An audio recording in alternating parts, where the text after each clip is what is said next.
It is 5:30. We are in order. This is the School Improvement Committee, not the Policy Committee. So if you signed up, make sure you signed up for the right committee to speak before. Roll call. Let the roll show that the committee members are here. And Marissa, will you please account for everyone else as necessary? Thank you. Looking for a motion to approve the very brief agenda. Will someone make that motion, please? Discussion? All those in favor? Thank you. We have an agenda.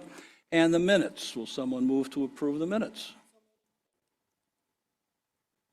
Want to say anything about the minutes, or do we move to a vote? All those in favor, please say aye. Aye. Okay. Marissa, no one signed up for this. Thank you. Which means we can move on to our discussion and next steps item, and I'm going to turn this over for the last time to Mrs. Ferguson. Thank you, Mr. Kisko, and I'm going to volley it over to Lisa Bernabe, our Director of STEM, and her team, who have worked throughout the course of this school year, honestly, to take a very deep dive into what's out there, what's available in the way of algebra and geometry textbooks, because they are sorely needed at our high schools. So I'm going to turn it over to Lisa, and take it away, team. All right. Good evening, and thank you for the opportunity to share our work. Our high school math department has been engaged in over the past year regarding the thorough review of high-quality instructional resources. I'm here tonight with the math department head, Matt Grenfeld, and Ashley Guinness, an algebra teacher, to share our experiences on this process we went through, beginning, I think it was last June, actually. Yes. So we're going to walk you through the process that the entire department participated in and share why the department ultimately recommends the adoption of Savas Envision for Algebra 1 Geometry and Algebra 2. Our work was centered on students and identifying a high-quality instructional resource that supports rigorous, engaging mathematics experiences where all students grow as confident, curious, and empowered mathematical thinkers. So over the last decade, math education and the expectations that are placed on students at both the state and the national level have evolved significantly. The expectations of the Common Core, the SAT, college and career readiness benchmarks have become increasingly focused on students being able to apply the mathematics, explain their reasoning, solve problems, and think critically. The SAT now measures a deep understanding of algebra and algebra 2, problem solving and data analysis, geometry and trigonometry, and higher level mathematical thinking, which is all aligned to the Common Core now. The format and design of the SAT has evolved significantly as well.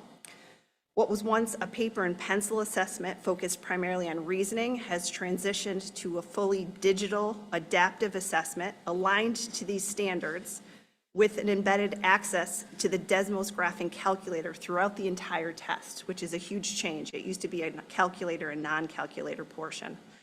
So this Desmos graphing calculator is a huge piece that's embedded throughout. So as educators and our team, we all want students to leave our classrooms with strong foundational skills, while also being able to apply those skills confidently and meaningfully in new situations. So this ongoing process over the past year, it really gave us the opportunity to reflect on numerous instructional resources and determine which best supports the kind of learning experiences we want students to have in our classrooms. And this work doesn't replace traditional math instruction or eliminate paper and pencil experiences. We just want to find the resource that's going to provide students and align with the level of thinking, reasoning, problem solving, and application students are expected to demonstrate today. So many of our previous math textbooks have served the district for a long time. The Common Core was adopted and first implemented back in 2013. And over the years, the teachers in the department, they've done a tremendous work supplementing lessons and updating the materials, creating aligned assessments to ensure students had access to rigorous instruction aligned to the Common Core. However, we never adopted a new high school math resource aligned to those standards since that time. So I think some of the textbooks were dated back to the late 1990s or so. Correct. Yep. Yeah. So again, our goal to identify a common high-quality instructional resource to create coherence across classrooms, across all the courses from Algebra 1, Geometry, Algebra 2, which align to the standards that provided high-quality formative and summative assessment opportunities, supports instruction, and helps students develop fluency, conceptual understanding, and meaningful problem-solving skills. And one of the reasons why Envisions rose to the top, because it balanced both of these worlds. There were strong textbook resources and structured lessons, but it also reflected the realities of the modern mathematics learning. So this slide represents the broader vision we have for students in Torrington Public Schools. In mathematics, we want students to do more than just memorize steps or arrive at answers. We want our students to think critically, communicate reasoning, persevere through challenges, collaborate with others, and apply mathematics in meaningful ways. These are the skills that matter far beyond the math classroom and prepare them for college, career, and life beyond graduation.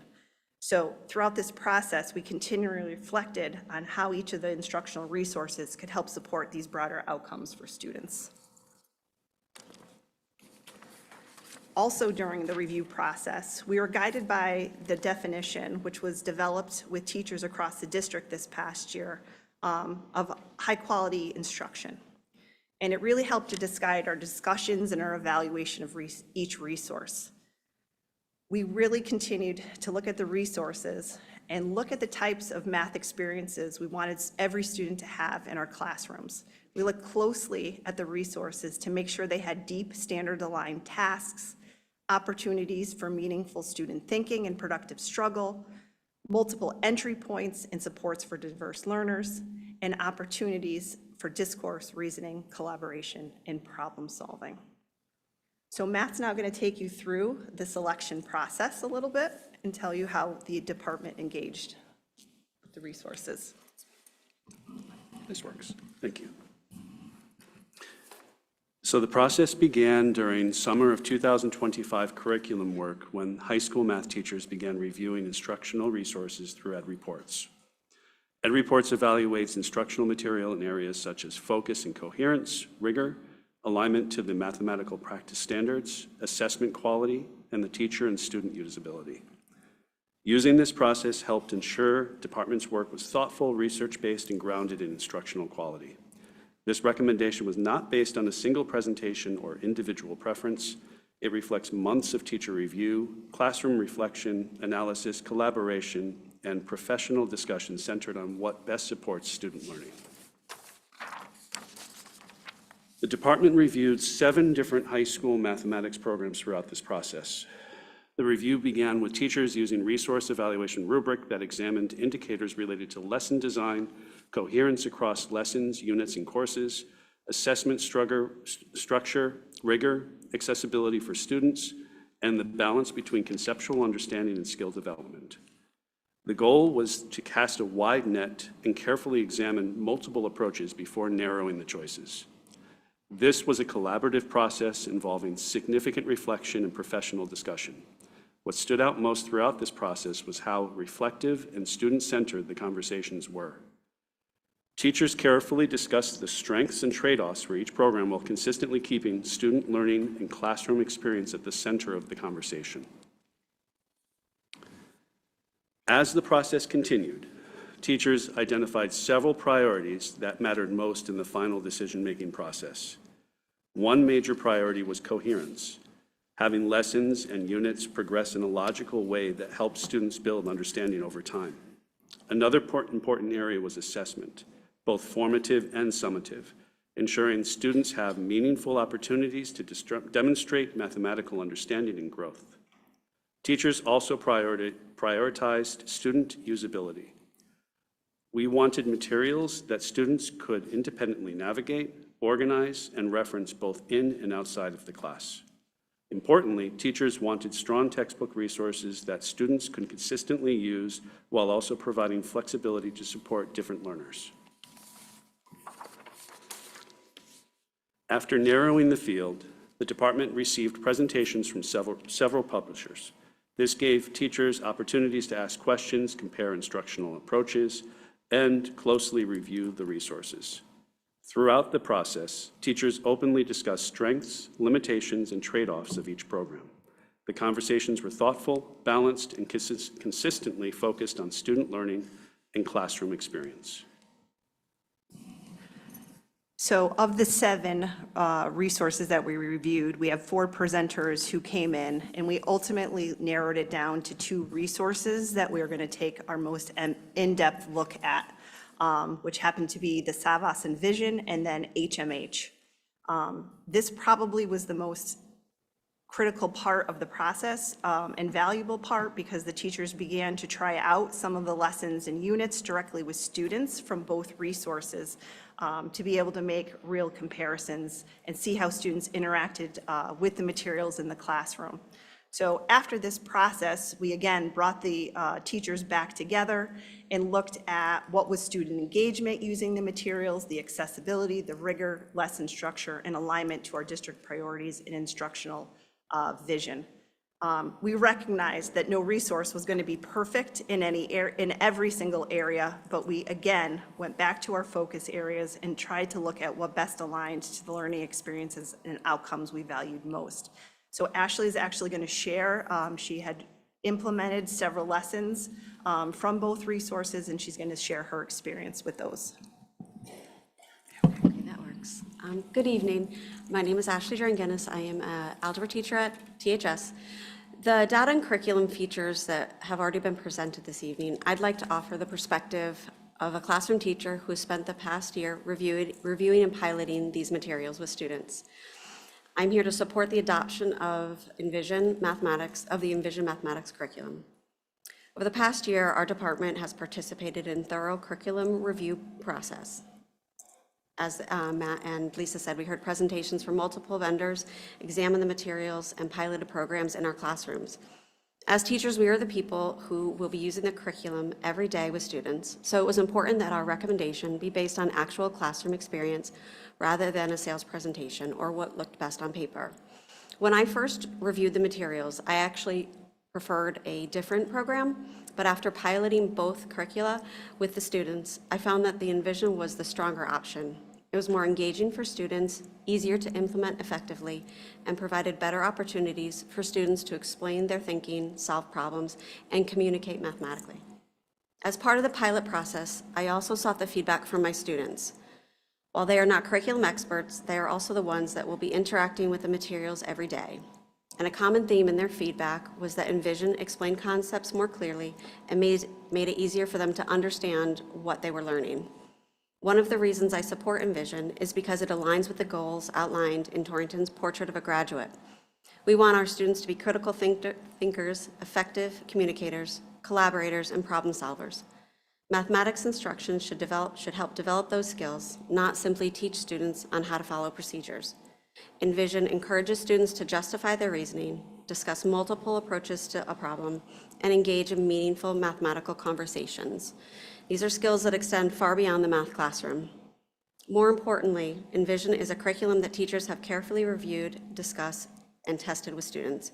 And our recommendation is based on what we have seen firsthand in our classrooms and what we believe will best support student learning and success. Thank you.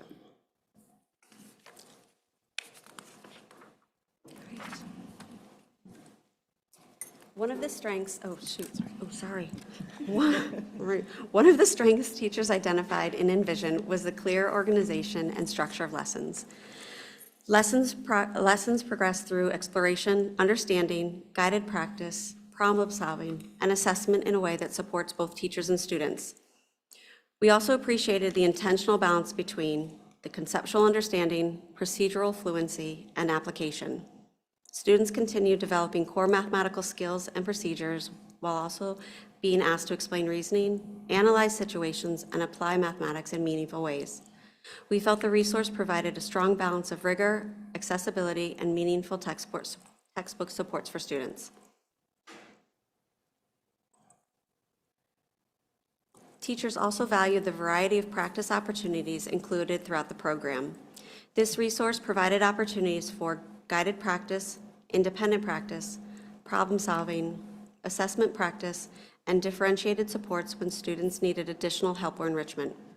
Importantly, the department appreciated that students continue to have access to strong hardcover textbook materials in class that they can consistently use and reference, but also benefiting from digital components that provide additional practice, feedback, and instructional support. The digital resources are intended to support learning, not replace the strong teaching, mathematical thinking, or meaningful paper and pencil experiences in the classroom. Students are still expected to show reasoning, solve problems independently, explain their thinking, and engage deeply with mathematics.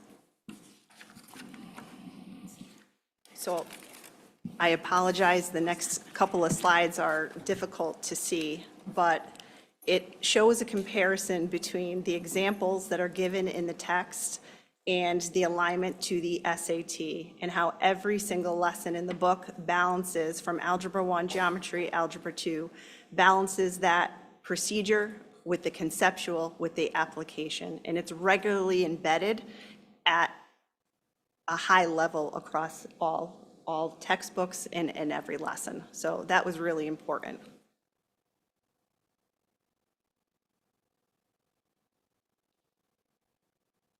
And we talk about what's embedded in terms of technology. That Desmos calculator is embedded within the digital version for students, so they have access and can solve these higher level applications using that Desmos calculator, as well as do explorations with that on the digital version. So that is a nice piece that supports that. Savas had sent along, even though that there's no single resource that's going to guarantee achievement gains on its own, but Savas has collected data around the implementation of Envision, Algebra, Geometry, and Algebra 2 over the past 3 years in Connecticut in districts with comparable demographics across the state. And what they're seeing are positive growth trends in mathematics proficiency in districts who are using the digital and print aspects of the program. We know that strong outcomes come from access to high-quality standardized curriculum, meaningful learning experiences, strong instruction, and high-quality instructional resources. And we believe this resource is going to support long-term student growth and achievement.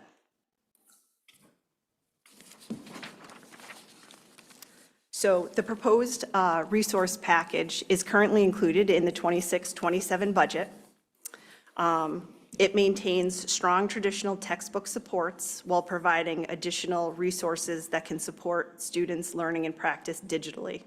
So the package, which is an estimated $160,000, includes 6-year student digital licenses.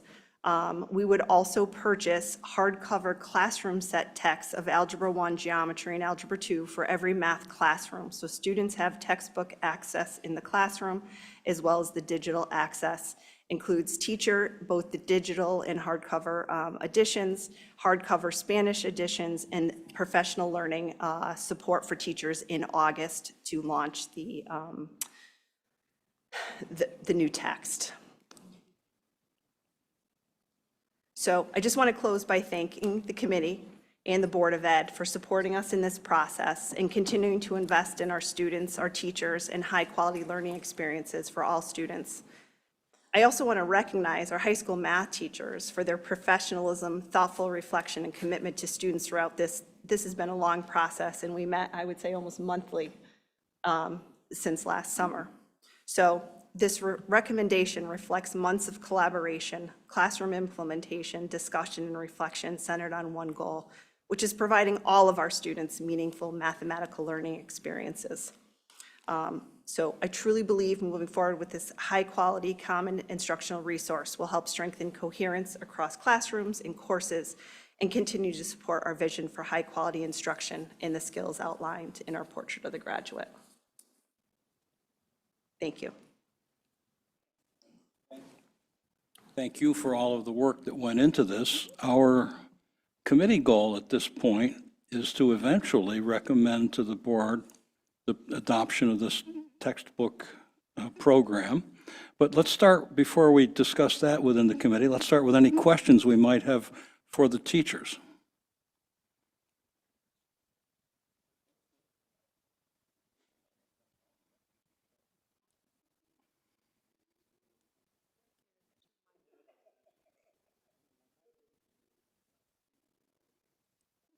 Okay, Gary, we missed all of that because your mic wasn't on. It looks good. It looks good. Thank you. No more questions? This is exciting. Jeff, I'm sorry. No worries. Just a quick question. Does the program have a, we'll call it a real life math component to it, which may be more in the delivery of the curriculum than the books themselves? But I mean, I came up through Torrington High School, and I'm a math person, math and science more so than English and history. Sorry, John. But does it really focus on some of the real life things? You watch, we'll say, children at a restaurant trying to figure out a tip. You're trying to figure out, you're working a construction job or putting in carpet, you need 15% overage. Even the chart that's in tonight's, the 3.7% slide in math scores across the state in a similar DERG versus a 0.4% improvement. Will this curriculum help the students in real life? I mean, I love math, but there is also a functional component to it.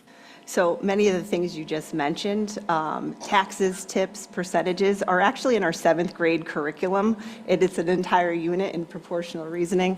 But I apologize, it was so difficult to see those slides where you could see the actual examples, but every single unit has an application, a real life application of where things are connected to linear functions, exponential functions, quadratic functions. You'll notice projectiles in the quadratics unit. So there really is an intentional tie to real world math in every single lesson.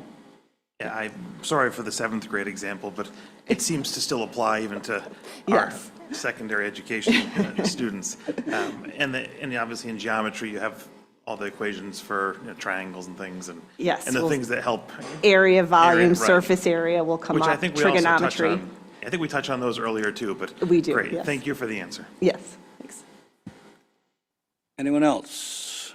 Okay, so now I'm looking for a motion that we recommend to the board the adoption of this textbook program and the expenditure of the concomitant money. Oh, that was quick.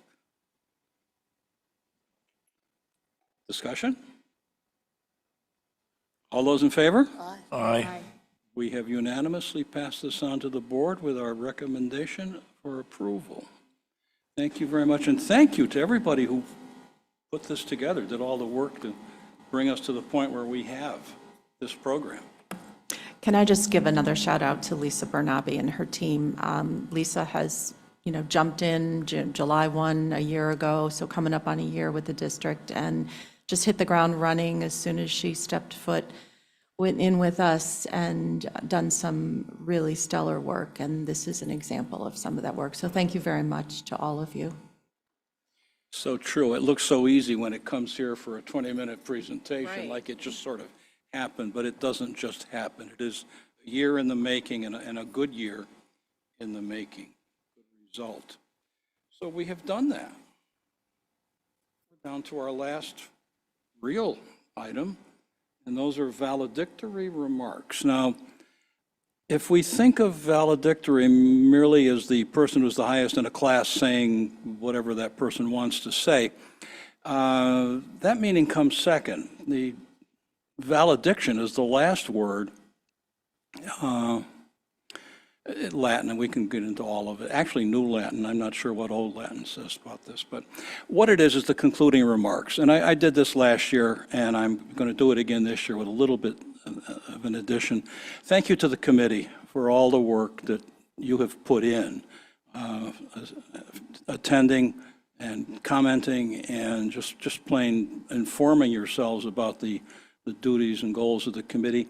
And Kristen, especially thank you for attending the school tours and paying the kind of attention that enabled you to make a much better report at those meetings than I did make. So I do appreciate that. Thank you to everyone who's been a part of this, whether voluntarily or not, or to whatever degree it's been voluntary. Thank you. I want to say, Joanne, you're at every one of these meetings, and I don't know if you have to be here or not, but it doesn't make any difference.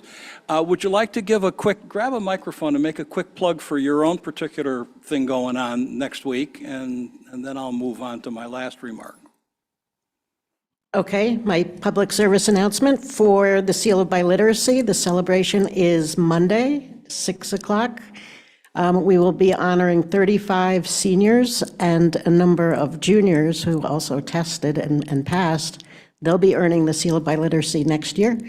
And it's just a wonderful accomplishment, and it's amazing that some of these kids, some of it's because they studied in world language classes, and for others, it's their home language, their heritage language, and they have kept their skills alive with the help of their families. So next Monday, we will celebrate them. Thank Next you, John. Monday, what time, where? 6 p.m.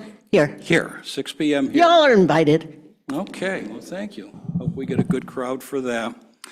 And my final remarks, again, thanking everybody for being here. This is, to me, the only committee that deals with education in the boots on the ground sense.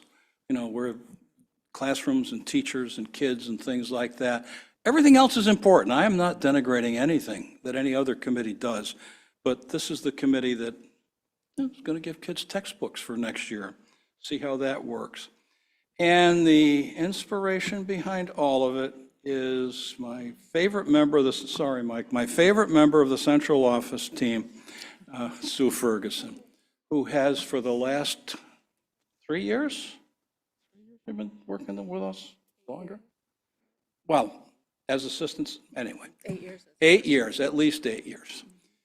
And just all the work, everything you see, every time I say, Sue, do you want to take care of this? It means that Sue's the one who's done the work and is ready to go with the presentation. And all I have to do is sit here and look pretty, and it all comes together. But it comes together because of everything Sue has done. There will be a lot of opportunities to say goodbye, again, the valediction, to say goodbye to Sue. This is the first of them, and I'm sure we will all hear more, but I want to make sure this committee, which owes her so much, does take the chance to say thank you and farewell.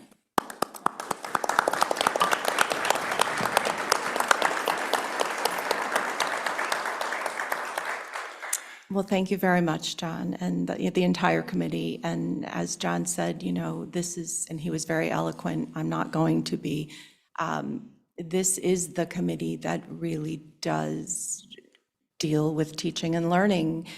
When I first became an administrator a long, long time ago, I was the brunt of a lot of laughter because, and making fun of me, because I truly did believe that this was going to be all about teaching and learning. And, you know, my fellow administrators at the time thought that was hilarious, that I was that naive.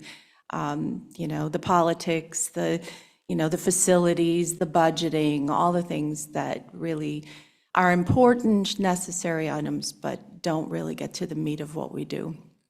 I've always considered myself a teacher. I think we're all teachers, we're all learners, we're all doers, and that's why we're here. So it's been an honor, a true privilege, a sincere honor to work in this committee. It's been my favorite highlight of every month, and I just want to end by saying, last Thursday, I had for the last time, the honor of introducing the distinguished alum at the Academic Awards Night at the high school, and what a treat that was. Cheryl Mado Abbott, our prima ballerina, right, from 1990, the class of 1990, Maggie, right? Maggie was in school with her, and it was such a treat for Cheryl to be here with her parents and her husband, and her husband was, who also attended Torrington High School, was looking at the, what do you call it, the Wall of Fame, the, you know, athletic Wall of Fame, looking for his name, and it was just such a nice evening, and I will miss this committee.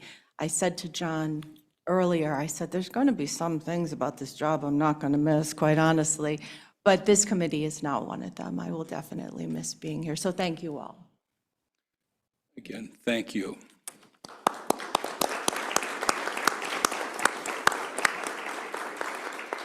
Topics for future meetings, and you can read them there. I don't have to read them to you. The future meetings themselves are listed here. Our next meeting will be August 5th. It says Southwest School. I doubt that. It'll probably be here, but we'll worry about that later. Comments for the good of the order, starting around the table. Joanne?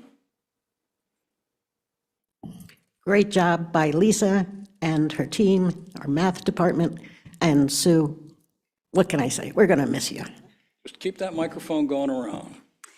Also, great job to Lisa and her team. Our students are in such good hands with mathematics instruction. And Sue, it's been a short time that I've known you, but what an impact you've had. Best of luck, and we're going to miss you for sure. Thank you for all the work of this committee this year and for allowing me to sit on the committee and be a part of it. And thank you so much, Sue. Thank you for the time and consideration you took for the mathematics curriculum today. Thank you as well. I truly, truly appreciate everything and all your time tonight and your consideration on this.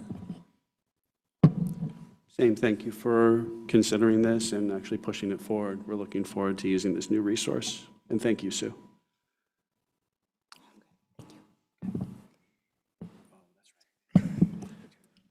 I also wanted to say thank you to Ms. Sullivan for her time that she's put on this committee as well, her own time. So thank you. Your input has been wonderful to hear. Thank you for your time. And thank you for everything. You're the best. Thank you for everybody, to everybody on this committee. And this, I hope, turns out to be a great curriculum addition. I do admit I wasn't a great math student, but I do have one son who had a perfect score. So it's in the family somewhere in the genes, but it's not in mine. But I'm looking forward to seeing how this works out. It looks great. Sue, you didn't mention policy as being one of your favorite committees, but thank you for everything. Sue, you've been a great help, and it's wonderful. Bill? Thank you for the presentation on math. Although I have to admit that when I was in school, math was not my strongest subject. I used to joke that I took, and this was true, but I used to joke that I took 2 years of algebra. Of course, both years was algebra 1, thank you for the diligence and the presentation. And Sue, it's been a pleasure working with you on this committee and getting to know you. And I'm going to miss you. So thanks. Marissa, let's start at this end of the table and work toward the middle. You don't have to. But thank you for all of your help through the year, especially for letting us in tonight again.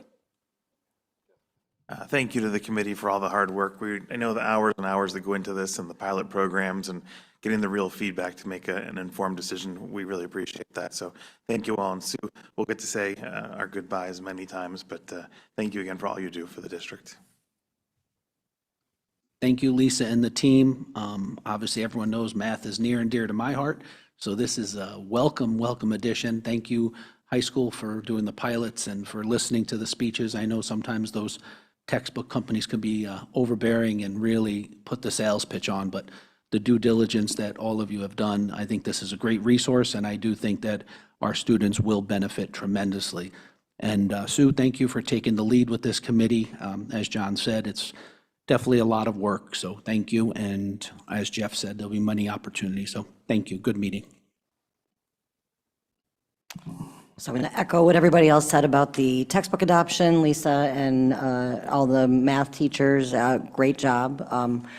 Similar to Michael, math was my best subject, so I was very impressed by everything, so that was great.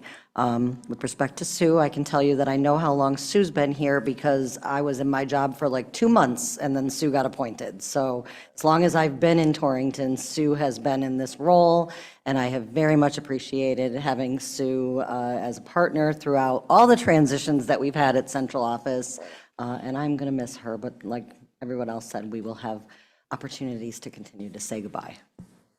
Thank you all very much for your kind words. Again, thank you to Lisa and her team. It was amazing, very well done. Congrats. And thank you to everybody in the audience for being here. It's such a delight to look out and see so much interest. But not necessarily for us. A girl can dream, John. It occurs to me that in the process of recognizing the committee and looking straight down here, I neglected Aaron. Thank you, because your attendance on these and your performance and your input has been very important to this committee all year, so thank you. As teacher representative, for anyone who didn't know that. I think I've said all I need to say, so I'm looking for a motion to adjourn. So moved. All those in favor? Aye. We are adjourned. Thank you all for coming.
6:13, we're going to start the meeting.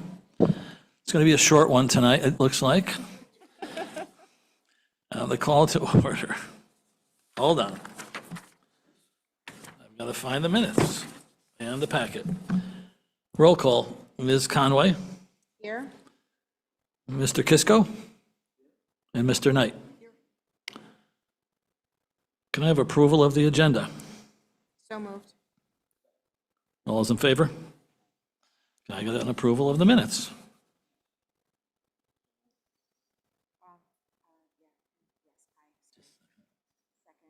All those in favor?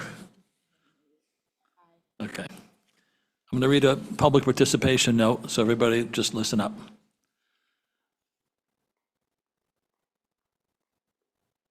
Members of the public and staff may bring to the committee's attention information, ideas, or matters of concern related to all the duties and responsibilities of this committee.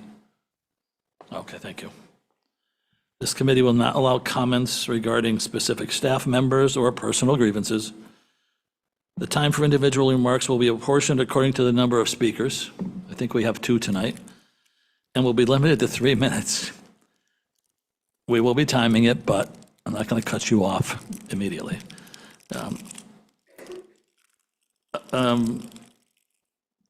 So let's start with the speakers. Yeah, go ahead and time me. Ms. Mangan.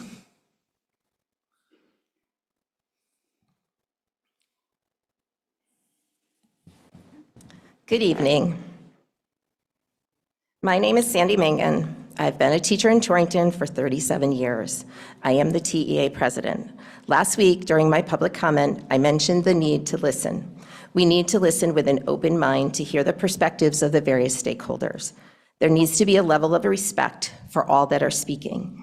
There are many educators who would like to be part of the conversation, but choose not to participate in public comment because they are concerned about being vilified on social media. My hope is that we will see that respect for those that have chosen to speak tonight.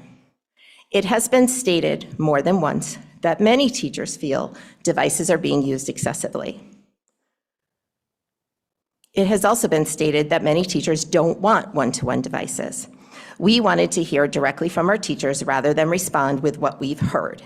We sent our teachers a survey. It was created after seeing the draft instructional technology policy. The survey was available for just over 48 hours due to the short time between the release of the draft policy and this meeting. We had 196 of 371 members respond to the survey.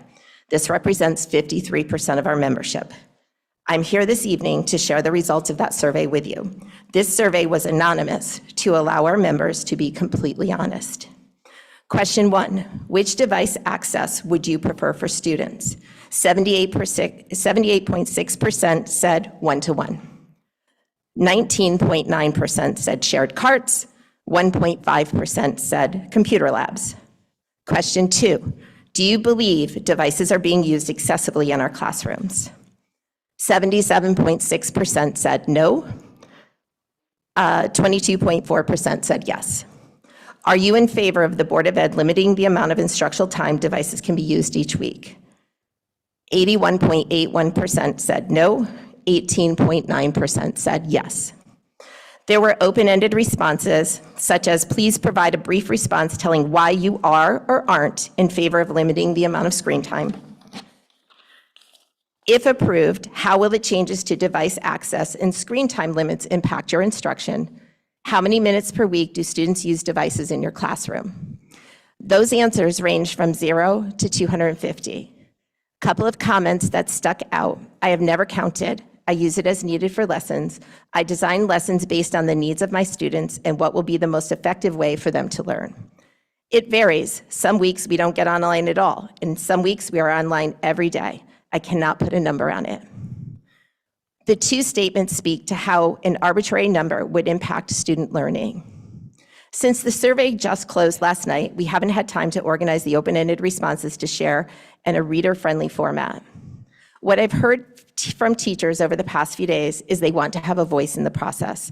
They want to be heard and have an opportunity to share their experiences with technology in the classroom. There are clarifying questions that need to be asked about some language in the policy. There are thoughts and questions about the grade level bands that were identified when indicating acceptable screen time. The technology needs of kindergarten students are very different from those of a second or third grader, yet they are listed as one group. The times are arbitrary, and if there's one thing we know as educators, flexibility is the key to everything we do. My hope is the board will be responsive to feedback it receives, and this policy will undergo some further revision. Thank you. Thank you.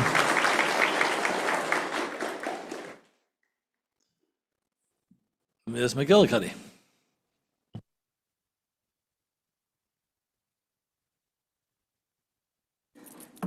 Good afternoon. I would like to say I submitted 2 letters to the policy committee, one written by myself that I'll read this evening, and one written by my son MJ, who is a THS graduate and a current 7th grade health teacher in Massachusetts. So I asked that that be read as well. I did provide copies of the letters for the committee. Good evening. My name is Maggie McGillicuddy. I live at 675 Heron Drive. I'm speaking as a parent and teacher here at THS.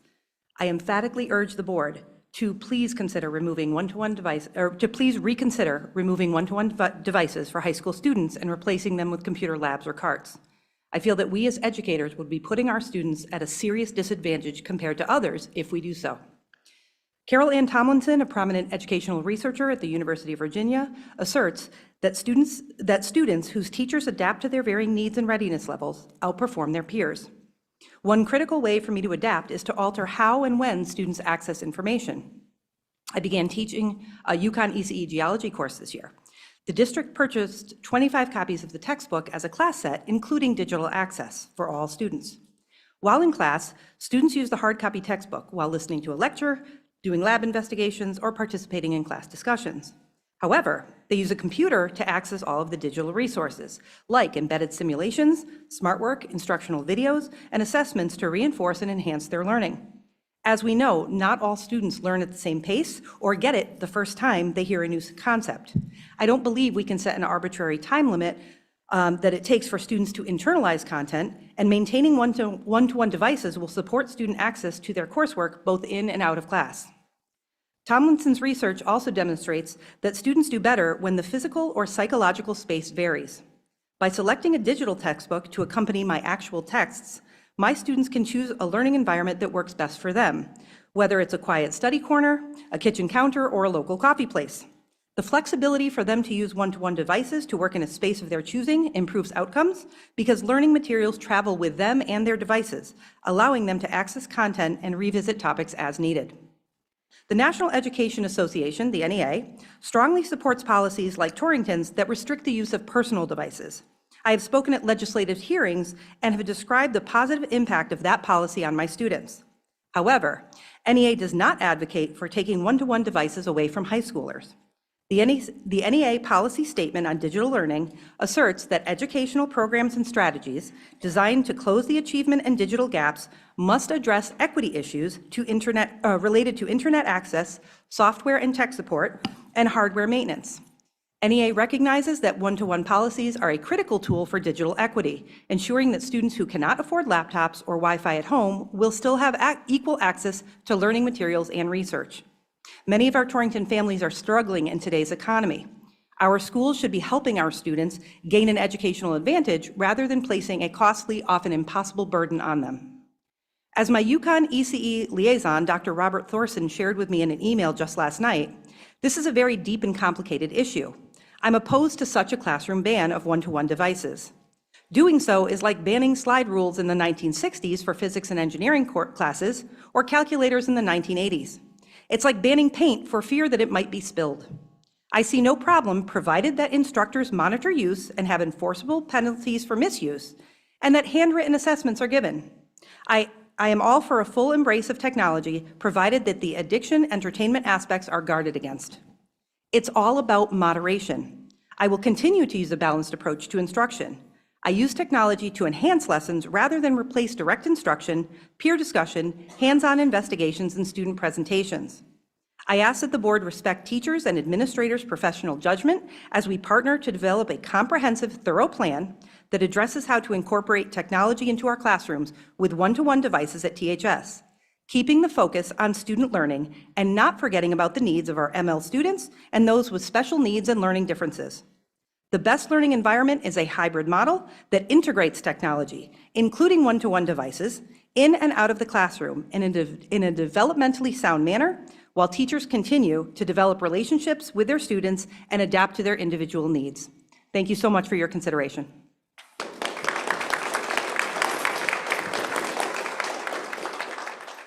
You good? Thank you.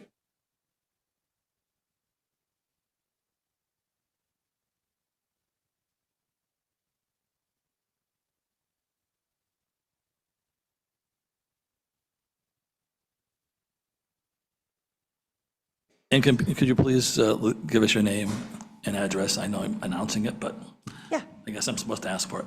No problem. My name is Amy Ferrari. I live outside of Torrington. I reside at 129 Larchmont Avenue in Waterbury, Connecticut. Good evening, members of the Board of Education. My name is Amy Ferrari. I am a business education teacher at THS, and I also serve as the Career and Technical Education Department Chair. I understand and appreciate the concerns regarding student screen time and the potential distractions that technology can create in the classroom. These concerns are real and they deserve thoughtful discussion. However, I urge the board not to adopt a sweeping K-12 technology policy without further study, input, and consideration of how such a decision will affect student learning. In my department, Career and Technical Education, technology is not an extra tool, it is often the curriculum itself. Our accounting curriculum is delivered online. Students complete assignments, simulations, and assessments through digital platforms similar to QuickBooks and Intuit. Our personal finance curriculum is also online, providing students with interactive experiences that help them develop critical financial literacy skills. We recently finished a project titled Buying Your First Vehicle, where students use the internet to research various makes and models, shop around for the best deal, and then visit sites with loan calculators to determine the best way to finance. In our investment courses, students analyze current events, research companies, and monitor financial markets to make informed trading decisions. All of these activities require real-time access to information and technology. Our computer science and coding courses simply could not function effectively under significant restrictions to device access or internet use. These courses are designed to teach students the very skills that colleges and employers increasingly expect. More broadly, we must consider the message we send to students. Colleges and workplaces do not limit technology use to an impractical number of minutes at a time. They expect individuals to use technology responsibly, efficiently, and professionally. Our responsibility is not only to control access to technology, but to teach and guide students how to use it appropriately. Before making a decision of this magnitude, I respectfully ask the board to gather additional data, seek feedback from teachers across all grade levels and content areas, and explore alternatives that address concerns about distractions without compromising instruction. The goal should be balanced, responsible technology use, not the elimination of opportunities that prepare students for college, careers, and the modern workforce. If the concern is misuse of devices, let's address misuse. If the concern is excessive screen time, let's establish developmentally appropriate guidelines. But eliminating access to technology that is essential for instruction, career preparation, and college readiness may create more problems than it solves. Thank you for your time and consideration. Thank you.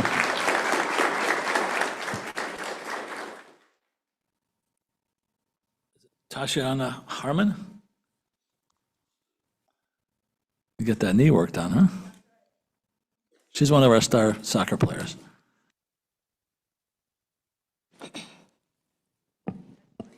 Good evening. My name is Tashiana Harmon. I live at 1 Butler Street, Torrington, Connecticut.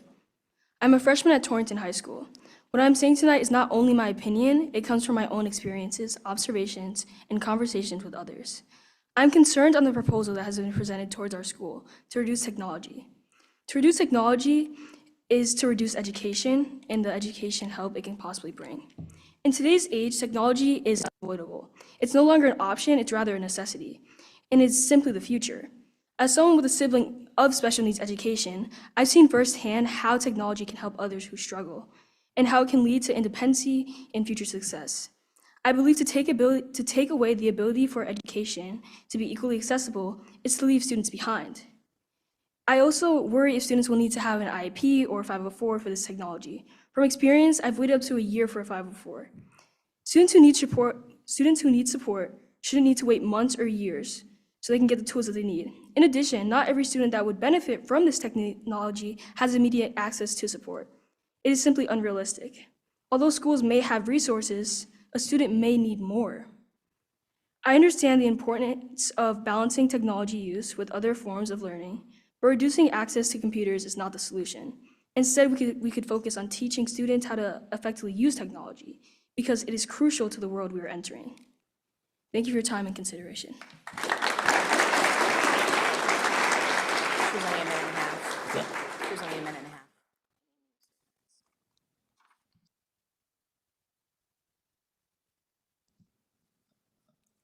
How do you pronounce the first? Siamul? Siamul?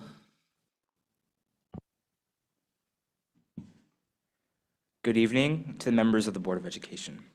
I'm Siamul Mashba, a freshman at Torrington High School, serving as the upcoming sophomore class president. I'm aware there are concerns with unhealthy technology use that can negatively impact students. However, I believe limiting the use of school-issued devices does not target the correct conflict. The use of technology that most are concerned about happens outside of school, where it's filled with unrestricted entertainment. School devices are heavily monitored and filtered. They're tools we introduced a few years back for the sole purpose of innovation. These devices have significantly improved efficiency.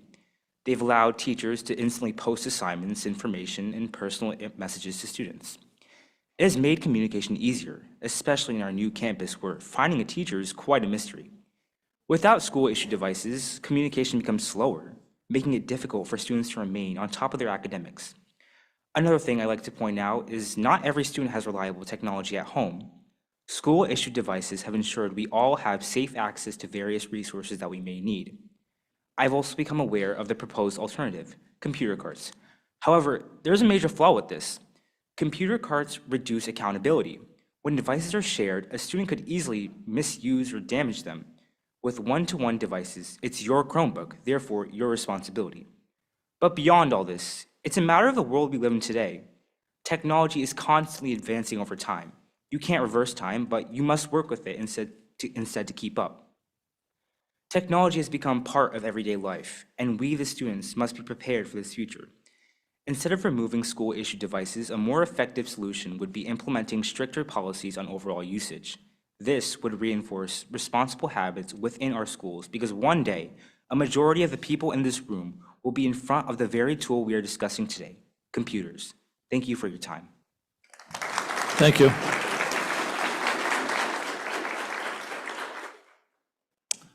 Catherine Haas.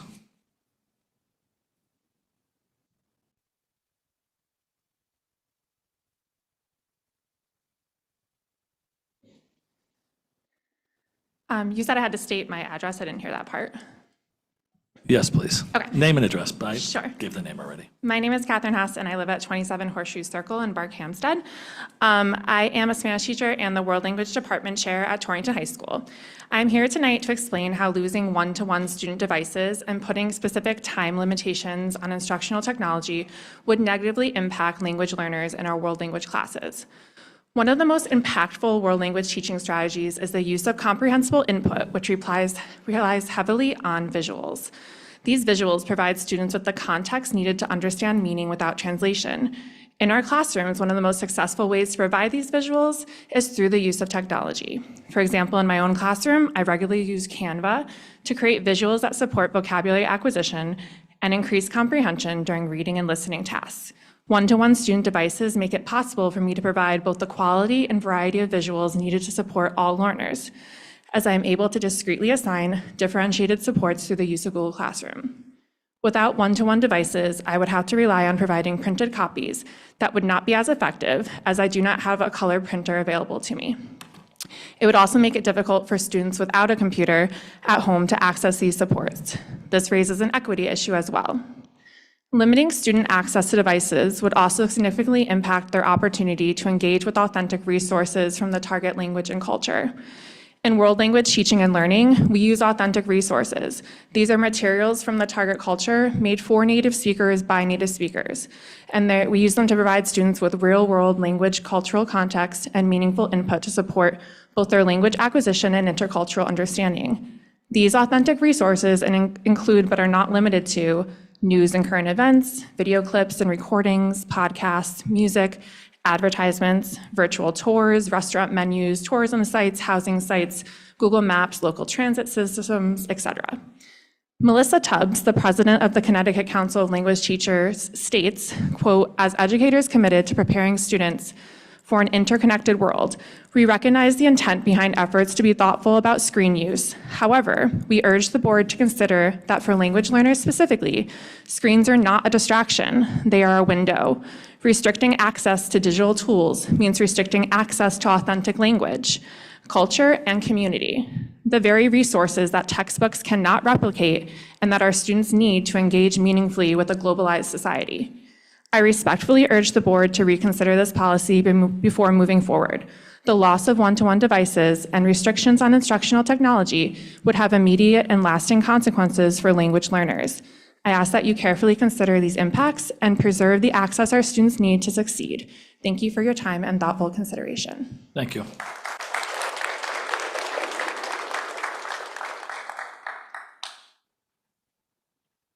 Ms. Sullivan.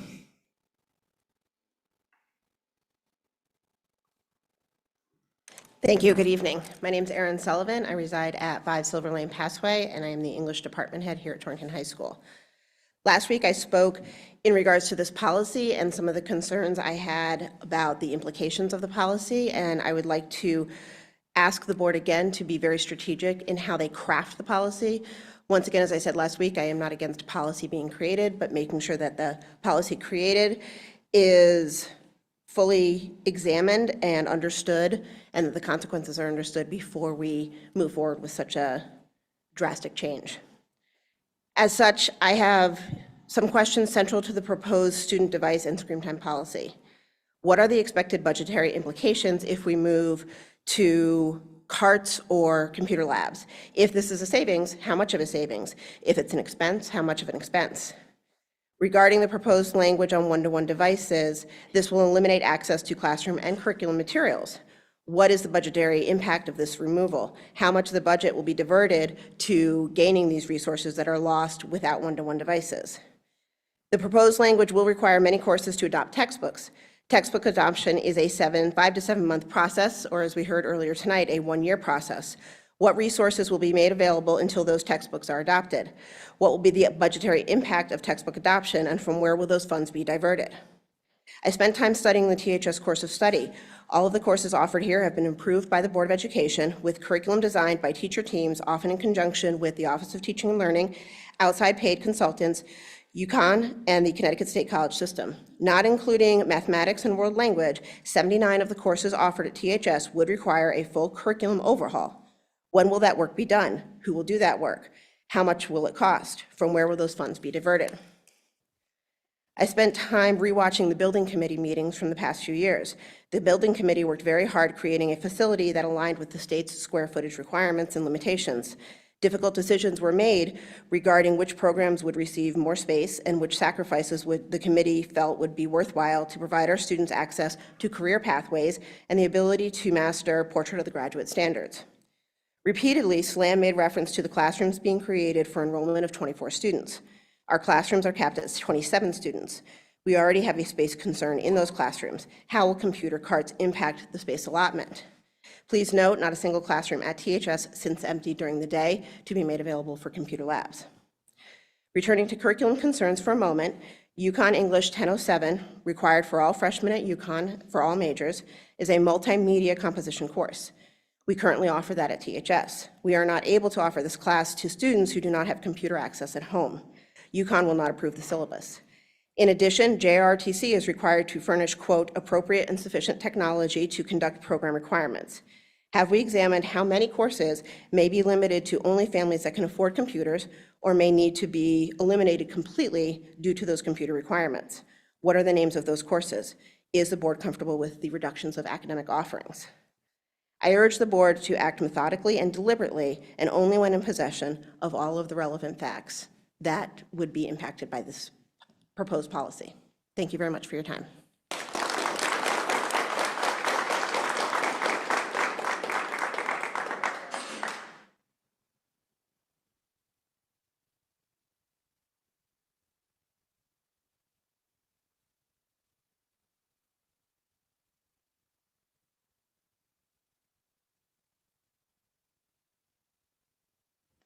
For a total of 3, are you speaking together, or I'm going to try to, okay. Yeah, try we're to from keep- the same department, so it just kind of goes together. My name is Jennifer Van Kuren. I live on Newgate Road in Oxford, Connecticut. Good evening. I'm a media specialist at Southwest School, and I'm here to urge you to reconsider drastic changes to our district's use of technology. Students in our school use technology as a tool, not as a form of entertainment. As I read the proposal, it would significantly reduce the amount of time and the amount of devices used by our students and staff. So just let me share with you one of our most recent technology-based accomplishments. Last Friday, 6 Torrington students and 2 Torrington educators, I was one of them, were recognized by the Lieutenant Governor in a ceremony at Quinnipiac University as part of a statewide computing challenge. The students were invited to help solve a problem by designing a computer program that promotes health, wellness, and/or positive change. In all, 937 projects were submitted to the 7th Annual Challenge. Of that, 26 were highlighted at the Lieutenant Governor's ceremony. 3 of those projects were designed by our bright and talented Torrington students. Mind you, many of these projects honored at the event were from STEM schools, private schools, and technology-focused academies. However, our public school system shined just as bright. Having introduced this challenge for the first time to a select group of 3rd graders this year has been a highlight of my time here. These students were thrilled to have been selected and came to our instructional sessions ready to learn. Many shared openly how they looked forward to the end of the day when our class took place so they could have the opportunity to work on their chosen idea. They learned how to use educational tools such as Canva, Google Slides, and Chromebook apps required for their visually appealing presentations to explain their concepts. During our work on this challenge, we spent hours developing concepts by collaborating and thinking critically. In this process, they began to acquire a foundation of the skills that will be required of them in the professional world. This is how we create productive members of a 21st century society that aligns with our portrait of a graduate. Thank you again for your time. Thank you.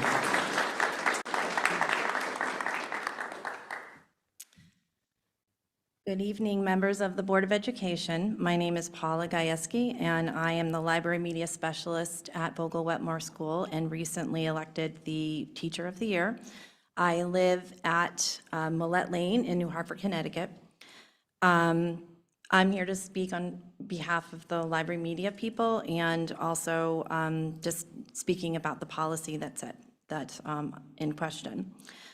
If this policy passes, I believe the greatest impact will be felt by our students who will be less prepared for the world waiting for them beyond high school. Technology is changing the way that we learn, work, and communicate. Our responsibility as educators, parents, and community members is not to avoid these changes, but to teach students how to use technology to assist their actions, not to replace their agency. Rather than limiting their opportunities to use technology, we should be teaching students to use technology responsibly, ethically, and effectively. If we choose to respond to these changes by restricting access to technology, students may not be prepared for the world beyond Torrington High School. I ask that you place your trust in the professional educators and administrators that you have hired to work together with families and students to forge a balanced path forward. Thank you for allowing me to speak this evening. Thank you.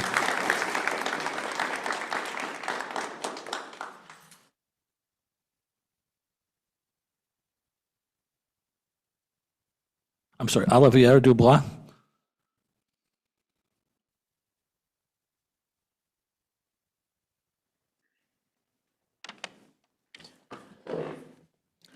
My name is Ollie Dubois. I live at 493 Winthrop Street in Torrington. I graduated from THS in 2024, and I'm a junior at Springfield College studying history and secondary education.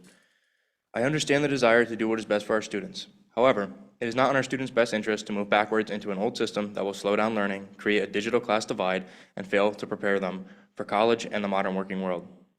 Limiting laptops to carts that must be signed out ahead of time will add unnecessary stress and time to something that is a well-established and integrated part of learning and lesson planning. Learning in the classroom is subject to change, so predicting well in advance when laptops will be needed would be very difficult. In my experience student teaching, students having access to laptops in the classroom has been a big part of their daily learning process. I was fortunate enough to be able to afford my own laptop during my public school education, but the reality for many students is that their families cannot afford one, and the only access they get is through school. As a student, having your own personal laptop is key to building technological skills and is one of the best tools for learning, due to how versatile it is and the vast amount of knowledge that is available online. Becoming tech savvy is absolutely critical in the modern world. Just in college alone, having access to a laptop is essential for every single one of my classes. Almost 100% of my classwork and projects are done digitally, and I also have to frequently access online databases in order to write papers. Working in groups also becomes possible to fit into my very busy schedule because of digitally shared documents. I am comfortable with all of this because I've had access to a laptop in public school, and I was able to build my computer skills because of it. These skills aren't just essential for college, they're essential for life in the modern working world where everything is now done digitally. Students who do not have adequate access to technology in school will inevitably fall behind after school and be at a disadvantage compared to other young people who had the time to build those skills, and that our students would not have that time if this plan passes. Thank you for your time. Thank you.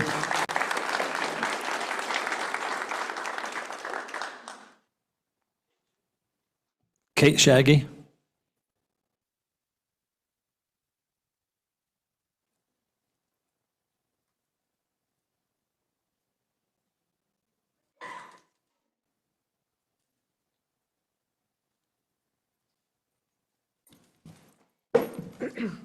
Hi, my name is Kate Shaggy. I mostly reside at Torrington Elementary School. All right, here we go. Dear members of the Torrington Board of Education and community, since the COVID-19 school closures, education has evolved significantly. Students are now expected to demonstrate proficiency using digital platforms for district assessments, state assessments, research, communication, and problem solving. In my classroom, technology is used as a tool to increase access to learning, provide individualized support, monitor progress, and prepare students for academic success. The effectiveness of this approach is reflected in my students' performance on district and state assessments, including ESPA, STAR, and DIBELS. These results indicate that technology, when used purposefully and monitored appropriately, can have a positive effect on student achievement. Can Torrington schools afford to lose this tool? The majority of technology used in my classroom falls into 4 categories: accessibility, instruction, assessment, and I'll be more elaborate with number 4, student independence and collaboration. Students work at their own pace while teachers provide targeted mini instruction. Students collaborate with peers on projects, presentations, and problem-solving activities. Digital tools allow students to revisit lessons, review content, and seek support independently. Students work on enrichment, STEM activities to enhance their knowledge of NGSS goals and objectives, and to further develop their reading comprehension, writing, and mathematical skills. It is important to note that the technology used in my classroom serves as an instrumental support that enhances reading, writing, mathematics, science, and STEM learning. Technology has also helped create a more equitable classroom. Students who struggle with decoding text can access grade-level content through text-to-speech features. Students with writing challenges can express their ideas through speech-to-text tools. English language learners can participate more fully in classroom activities. These supports allow students to engage with the same rigorous curriculum as their peers while receiving the accommodations they need to be successful. These supports also offer supplemental enrichment opportunities for those who can be led through a process of learning through challenges beyond the grade level curriculum. As educators, our responsibility is to prepare students for the world they will enter. An administrator once told me, we are preparing children for jobs that haven't even been created yet. Digital literacy, online communication, data analysis, research skills, and technology proficiency are no longer optimal skills. They are essential components of college, career, and civic readiness, and portrait of a graduate. For these reasons, technology remains an important and purposeful component of instruction in my classroom. Every use of technology is tied to specific learning objective, monitored by the teacher, and designed to improve student outcomes.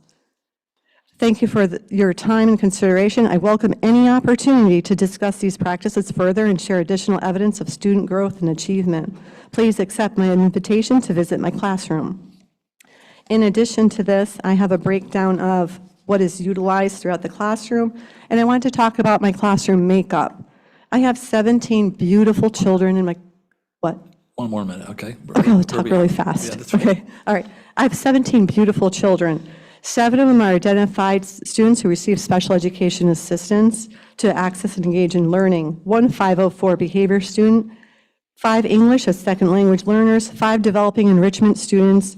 These students have no IEPs. That means I accommodate and accelerate their learning without guidelines or permissions to use technology.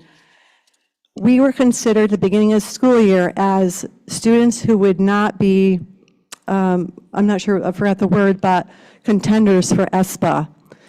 My post-eval, sitting with Mrs. Galullo, she's like, you are contenders. My students made huge growth in games, above and beyond an average growth a year.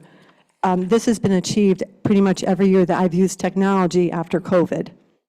That data, it's broken down for you guys and it's included in your packets. Thank you all very much. Thank you.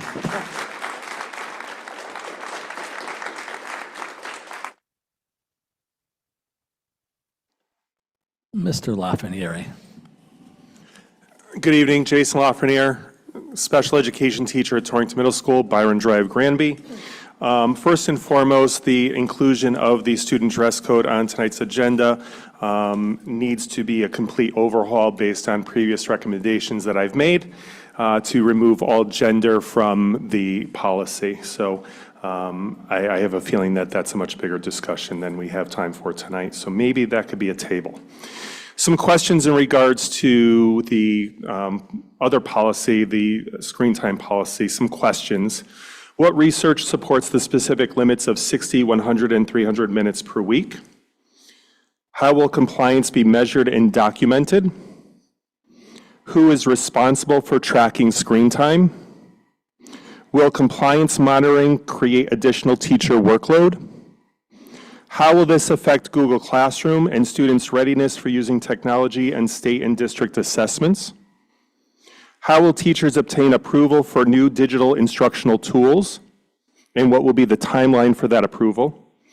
Who will prohibit AI? Why prohibit AI rather than regulate age-appropriate educational use? And I know that there's an AI ad hoc committee that has yet to put anything forward. Specifically, I know they're going to be bumping something to policy. How will the policy affect courses where technology is embedded throughout instruction but not as specifically listed as expectations or as exceptions, and how do those get approved? What is the anticipated impact on teacher preparation time and supervision responsibilities, curriculum rewriting, and materials such as novels, texts, copiers, printers, and paper? How will the district ensure consistent enforcement across buildings and grade levels, and what will be the consequences, and who will be the subject of those consequences?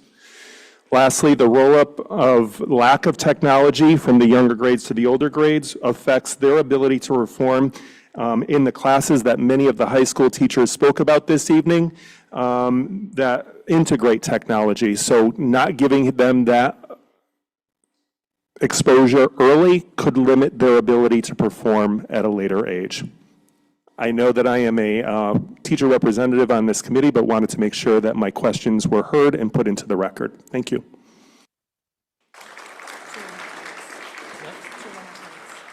Thank you, Jason. 2 hours and 26 minutes. I'm sorry, 2 minutes.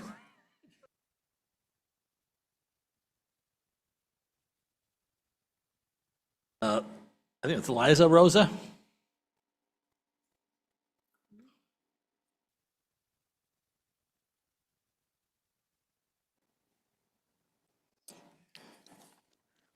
Hello, Liza Rosa, 715 Sawmill Hill Road in Torrington. I teach 6th grade history at Torrington Intermediate School, and I just want to say how proud I am of these kids. Some of them are former students, and it makes me so happy to hear how eloquently they were speaking. So, all right. Well, good evening to the Policy Committee and members of the community. Thank you for allowing me the opportunity to speak. After reviewing the proposed instructional technology policy, I felt compelled to return tonight, not only as a teacher with over 20+ years in this district, but also as a parent of children who attend Torrington Public Schools. I do appreciate the intention behind this policy. I think all of us want the same thing: students who are healthy, balanced, engaged, and successful. I also agree that technology should never replace strong teaching, discussions, creativity, movement, hands-on learning, or simple human interaction. However, I am deeply concerned that the limitations outlined in this proposal do not reflect the realities of today's classrooms or the skills that students need for their futures. Our students are not simply sitting passively in front of screens. They are creating, designing, developing, researching, analyzing, collaborating, communicating their thinking in very authentic ways. These are not, quote, extra activities. These are modern learning experiences that are aligned to curriculum standards, workforce readiness, and the Torrington's Portrait of a Graduate vision. This policy proposes limiting students in all grades, but I will focus on grades 4 through 6 since that's where I'm teaching. In grades 4 through 6, it is proposed to limit students to 100 minutes of instructional screen time per week. If you break that down, that equals approximately 20 minutes per day. Respectfully, that is not educationally realistic in any way, shape, or form. A single library media class utilizing research databases or digital literacy instruction could consume nearly half of that weekly allotment in one simple session. Add one research-based assignment in a social studies, science, ELA, or math class, and students could exceed their weekly limit by Monday afternoon. The issue is simply not the amount of time. The issue is that this policy treats all technology use as though it carries equal educational value. I'm also concerned about the proposal to rely primarily on shared computer labs and carts in place of consistent individual access to devices. Technology is no longer a separate event that students go to once in a while, like we did at Torringford, the computer lab. It is embedded within daily instruction across content areas. From a practical standpoint, I struggle to understand how a shared lab model could realistically function building-wide. At the grade 6 level alone, students rotate through ELA, math, science, social studies, library media, intervention blocks, and support services daily, hourly. Trying to coordinate limited computer lab access across all grade levels and subject areas would create enormous scheduling barriers, reduce instructional flexibility, and ultimately cost students valuable learning time. As both a teacher and a parent, I absolutely believe children should be well-rounded. Sports, music, clubs, theater, family time, outdoor play, face-to-face interaction. Those are all essential parts of childhood in all ages, pre-K through 12. But teaching students how to use technology effectively for learning belongs within education. Many parents did not grow up learning through digital platforms themselves, and many students still do not have consistent access to technology or reliable internet at home.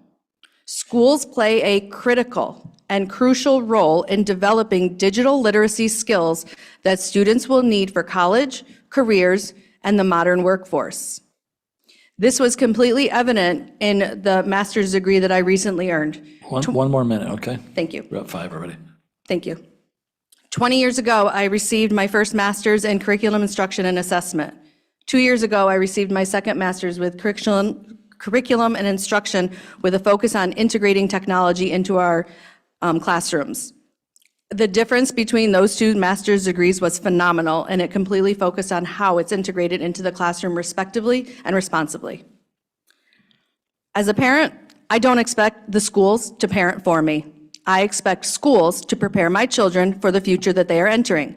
At its core, I honestly believe this conversation all comes down to trust in educators. Teachers are trained professionals who understand curriculum, instructional pacing, developmental appropriateness, classroom management, and student needs. Educators should be trusted to make thoughtful instructional decisions regarding technology integration, just as they are trusted to make decisions about every other instructional tool used in our classrooms. Can we wrap this up soon? It's already at 6 minutes. We got 20 more people. Yes, It's limited to 3 minutes, but I'd let you go double, so please try to wrap it up. I have a few more things. This is very important, as everyone else in here would agree with me. Just stop. Technology should. Excuse me.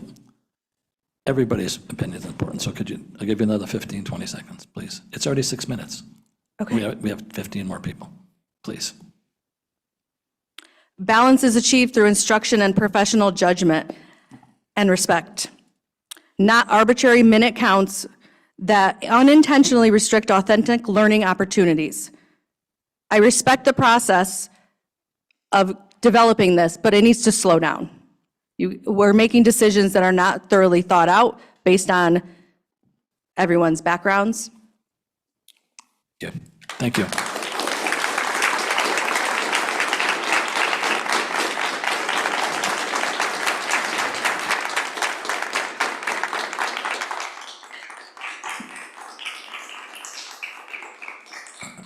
I'm going to have to limit it to 3 minutes. We have 15 people left.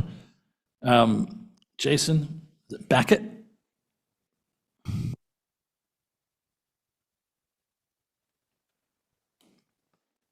Beckett. Yep. Good evening. I'm Jason Beckett. I live on North Chapel Street in Torrington. I've been an 8th grade science teacher for 20 years. I also have a master's degree in integrating technology and education, but most importantly, I'm a parent of 4 students in this school district. My children are a junior, a sophomore, 4th grader, and a 1st grader. My wife's a saint. Let me first say that I support any policy that is going to protect our children and improve their engagement and thinking. I truly believe the policy proposal is an attempt to do that, but it's going to miss the target. A school's role in society is to bridge the gap between the home and the broader world, to develop the individual for social cohesion, civic responsibility, and prepare them for a dynamic workforce. Our portrait of a graduate resembles that, so I ask, does this policy? As a middle school science teacher, I utilize online lab simulations so that students can experiment in a way that we cannot afford to do in a classroom. I also use a lot of short video clips to demonstrate scientific phenomenon that I could not normally expose my science students to without those videos. Now I know the new policy is not taking away all technology, but what it is doing is forcing me to make tough decisions and rewrite lessons to conform to constraints that do not align with high quality instruction and promoting student discourse. To make this more concise, here are a few real life situations that have happened over the last 6 years. Hey, Mr. Beckett, I had a family emergency. I'm going to be out of school for the next 5 days. What do? Log into Google Classroom and do what you can from those lessons, and I'll check in with you when you return. Email from a student, Mr. Beckett, sorry I didn't come to school today. My mom has the flu and I missed the bus. Can I work on what you posted in Google Classroom? Sure, absolutely. Students, I'm out sick today. I posted the lesson in Google Classroom and let the sub know what you need to work on. I also created a screencastify of me going over the directions and showing you an example of different ways to do it. Email me if you have questions and make sure you treat the sub respectively. Let me finish with some questions. Is the district going to provide time for teachers to rewrite lessons and curriculum to align with this new policy? Where will that money come from? Are the texts that the district will purchase to supplement the loss of digital resources? Where will that come from? Are we going to track how this impacts grades across our secondary level? What if the test scores don't improve, or grades go down due to missing or lost papers and absences without access? Are we prepared to respond to a greater push by students who may violate our phone policy because of an addiction to a dopamine hit that they get from technology use? What will our ELL students do? Will they get special devices to assist with translations or language barriers? Again, I believe the intentions behind the proposal are good. We all want students who are engaged, thoughtful, and protected from the negative effects of technology misuse. However, this policy focuses on limiting technology rather than teaching students how to use it responsibly and effectively, or providing consequences when they don't. I believe that they need to trust your experts in the classroom to manage misuse, address individuals when there are problems, and create a policy that is more along the lines of our current cell phone policy, one that creates resulting steps for violations rather than placing limits. Technology, when used intentionally by educators, is not a distraction from learning. It is often the tool that makes the learning more accessible, engaging, collaborative, and relevant to the world our students are entering. I say this as someone who has walked the life of a teacher for 2 decades through a pandemic and a father of 4 students in this school district. Thank you for your time and service to our community. Thank you.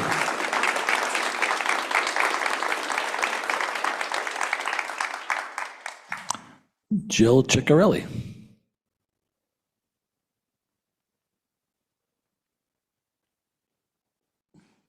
Good evening, I'm Jill Ciccarelli. I reside at 22 Meadowcross Drive in Goshen, Connecticut.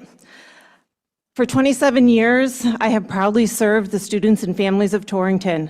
Since 1999, I have taught grades K through 5, 6th grade language arts, and now technology education at the middle school level. I'm not speaking tonight simply as a technology teacher. I am speaking as an educator who has spent nearly 3 decades working with the Torrington students and families, and I am deeply concerned about the proposal to eliminate our district's one-to-one student devices.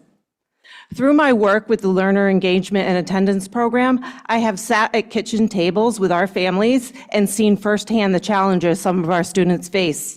Those experiences remind me that not every student walks through our doors with the same resources, opportunities, or support systems.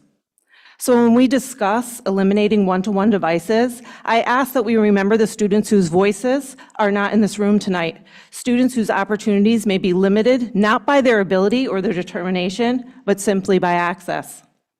For many students, a school-issued device is not a convenience. It's their primary access to learning materials, research, communication, and work beyond the school day. Equity is ensuring every student has what they need to succeed. Technology does not replace good teaching. It is a tool that allows good teaching to reach students in meaningful and engaging ways. For example, when I taught 6th grade language arts, technology was one of the most powerful engagement tools in my classroom. Students created videos, podcasts, commercials, infographics, digital presentations, and scripts. They were reading, writing, researching, collaborating, and communicating with a level of engagement that prepared them for life beyond our classroom walls. Today in my tech classroom, students are coding, website designing, learning about digital citizenship and problem-solving skills that directly support Torrington's portrait of a graduate. We say we want graduates who are critical thinkers, effective communicators, collaborators, and creators. Those skills are developed through authentic learning experiences that require students to create, communicate, solve problems, and engage with technology in meaningful ways. I am also concerned about several provisions in the draft policy itself. The policy includes language regarding artificial intelligence, yet our district's AI ad hoc committee has not completed the work or made any formal recommendations. It seems premature to include this policy language on a rapidly evolving topic before the committee charged with studying it has reached its conclusions. Additionally, the policy states that the district shall provide professional development on technology integration, alternative instructional methods, and legal requirements related to accessibility and accommodations. While those goals are important, the policy does not identify who will provide this training, who will oversee it, or how it will be funded. Also concerning are the practical and financial implications of this proposal. We have recently learned that the district is facing a 0% budget increase, yet this policy appears to require significant new expenditures, including textbooks, instructional materials, curriculum resources, and the committee work necessary to review and select those materials. If implementation is expected to begin as early as September, I believe the board and community deserve a clear understanding of the costs, timeline, staffing requirements, and funding resources. As a lead team mentor for our district, I work closely with teachers who are just beginning their careers. New teachers want to work in schools where they feel trusted, respected, and valued as professionals. If we want to attract and retain talented educators, we must create a culture that trusts teachers to use their professional judgment in determining when technology enhances good learning. 30 more seconds, please. I will end with a couple last statements. We cannot say that equity and the portrait of a graduate are district priorities while simultaneously removing one of the tools that helps make those goals possible. Most importantly, this is about the students whose voices are not here tonight. I ask that you keep those students at the center of this decision. Thank you for your consideration.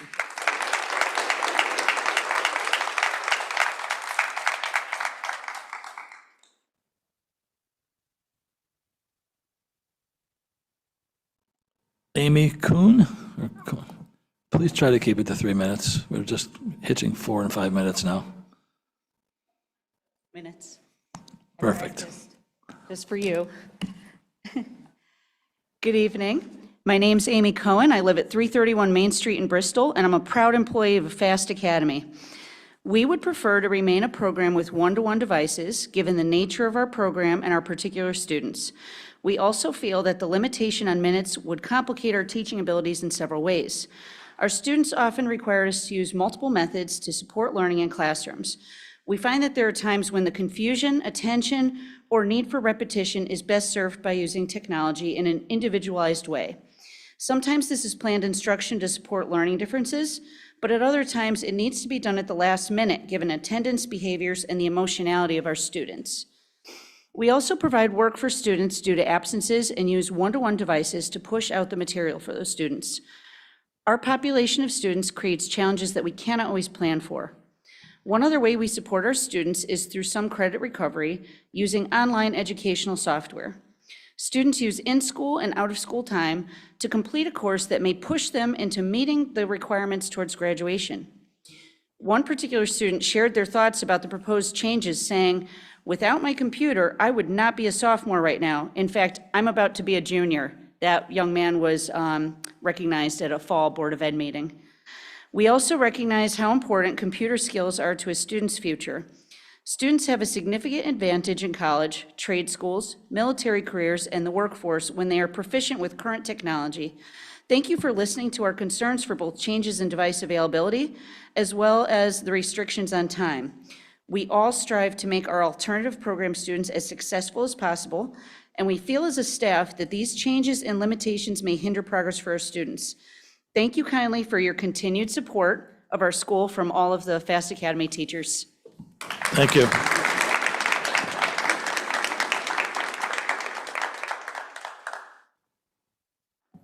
Lily Artruk.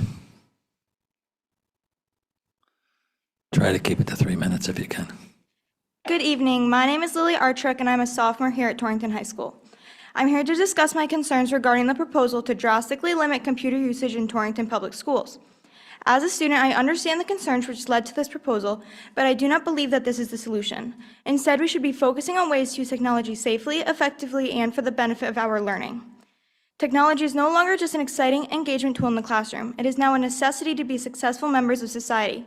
Whether going into college, a trade, the military, or the workforce, nearly every one of these will require mastery of digital skills.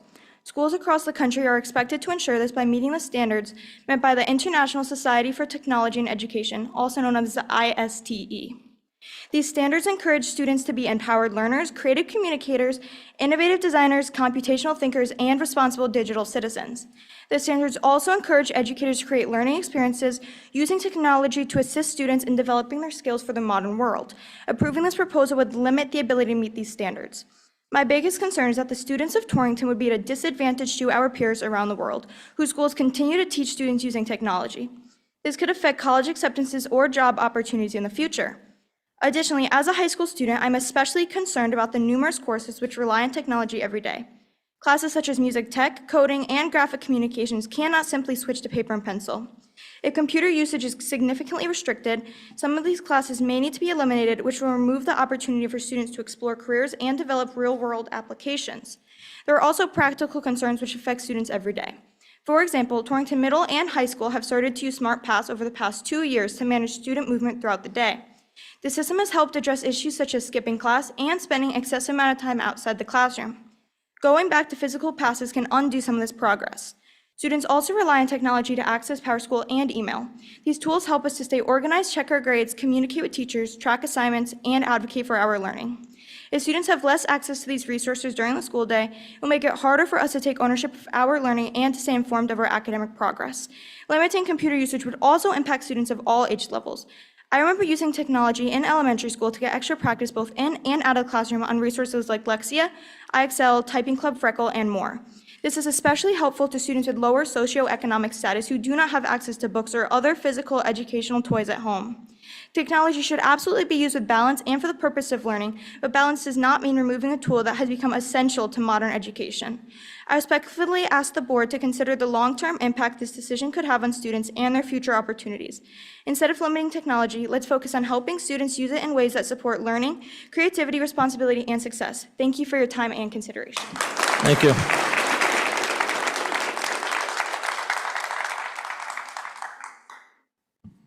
Daphne?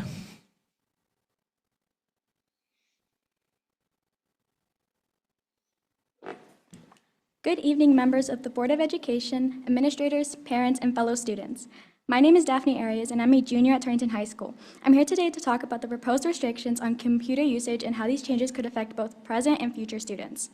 As a generation that began its education during and after the COVID-19 pandemic, technology has become the fundamental part of how we learn. Nearly every class uses Google Classroom, online assignments, digital resources, and educational programs that support student success. Computers are no longer simply a convenience, they're an essential educational tool. One thing that worries me is the proposal to replace personal student laptops with shared computers.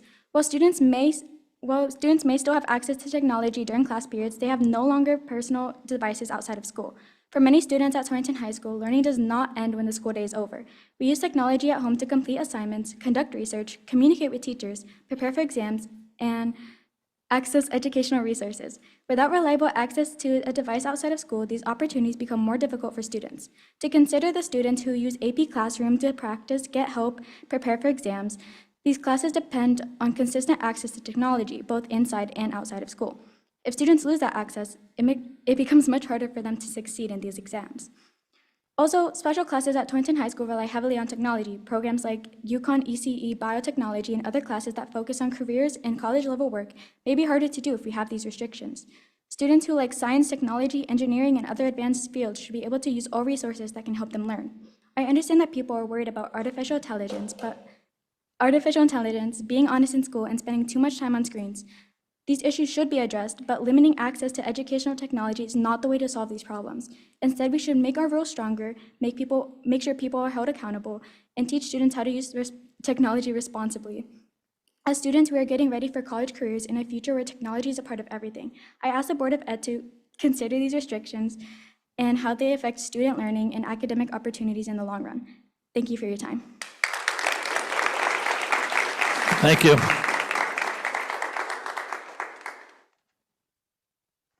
Is it Jasmine or Jasmile Ruiz? Jasmine, thank you.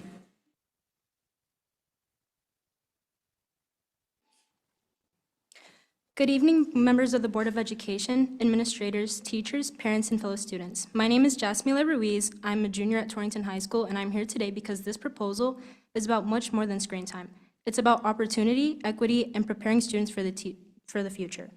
I understand the concern about excessive technology use. However, this proposal goes far beyond encouraging balance. It would take away resources and opportunities that many students rely on every day to succeed.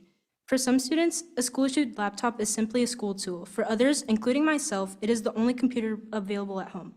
If laptops are removed, students who cannot afford a computer will immediately be put at a disadvantage. We will have fewer opportunities to complete assignments, conduct research, communicate with teachers, apply for jobs, apply for scholarships, complete financial aid forms, and submit college applications. Education is supposed to create equal opportunities for all students. This proposal does the opposite. It creates barriers for students who already face challenges outside of school. I'm also concerned about the impact this policy will have on academic achievement. Students are constantly encouraged to improve their SAT scores, prepare for college admissions, and perform well on state assessments. Yet, many of these resources we use to prepare for those exams are online. The SAT is now digital. Practice tests, Khan Academy resources, College Board materials, NGSS review resources, study guides, and teacher-created review activities are all accessed through technology. If students lose access to computers at home, many will lose access to the very tools that help them succeed on these important exams. We're told every year that these test scores matter, college readiness matters, and academic achievement matters. If those things truly matter, then students need access to the technology that helps make them possible. The proposal will also negatively affect AP and UConn courses. AP Lang, for example, is a class where students are timed with approximately 40 minutes to write a singular essay. This practice is usually taken twice a week, exceeding said screen time. 50 minutes is not enough. Just like the SAT, AP exams are fully digital. Taking away the privilege of utilizing a computer will not only leave students in these courses at a disadvantage, but Torrington High School as a school will have lower stats due to lack of preparedness.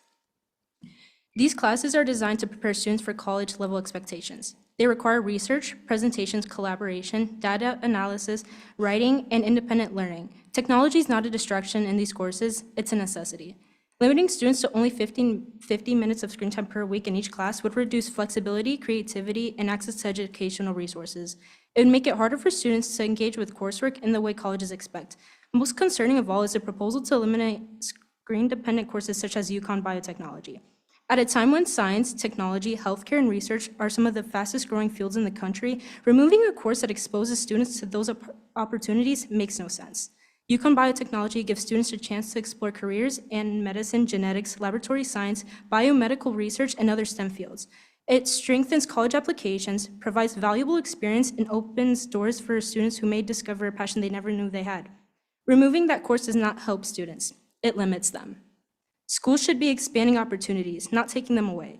The students in this district are not asking for more distractions. We are asking for the tools necessary to learn, compete, and succeed. We are asking for the same opportunities available to students in neighboring districts. We are asking for access to resources that help us prepare for college, careers, and the future. Most importantly, we're asking you to trust us. The future will not have less technology. It will have more. Colleges rely on technology. Careers rely on technology. The world relies on technology. About 15 more seconds. You're at 4 minutes already. Okay. It is difficult to tell students to be college ready while taking away the very tools colleges expect us to use. Students should not lose opportunities because they cannot afford a computer at home, and they should not lose opportunities because the district chooses to take them away. I urge you to reject this proposal and work with students, teachers, and families to find a balanced solution that promotes responsible technology use without sacrificing educational opportunities. Thank you. Thank you.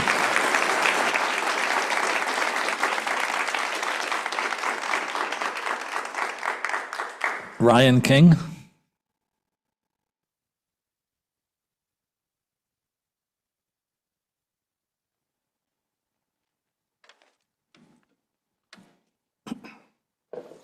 Good evening. My name is Ryan King. I reside at 202 Main Street, New Hartford, Connecticut, and I'm a teacher at Torrington High School. I appreciate the board's desire to promote hands-on learning, direct human interaction, and responsible technology use. As a teacher, I strongly support those goals. However, I, along with many others, have significant concerns about the proposed policy and how it would work in practice. First, I'm concerned about implementation. The policy proposes replacing one-to-one student devices with shared computer carts and computer labs. What are the logistics of that system? Where will these labs and carts be located when our school is already crowded? How many carts will be available? Will teachers reserve them?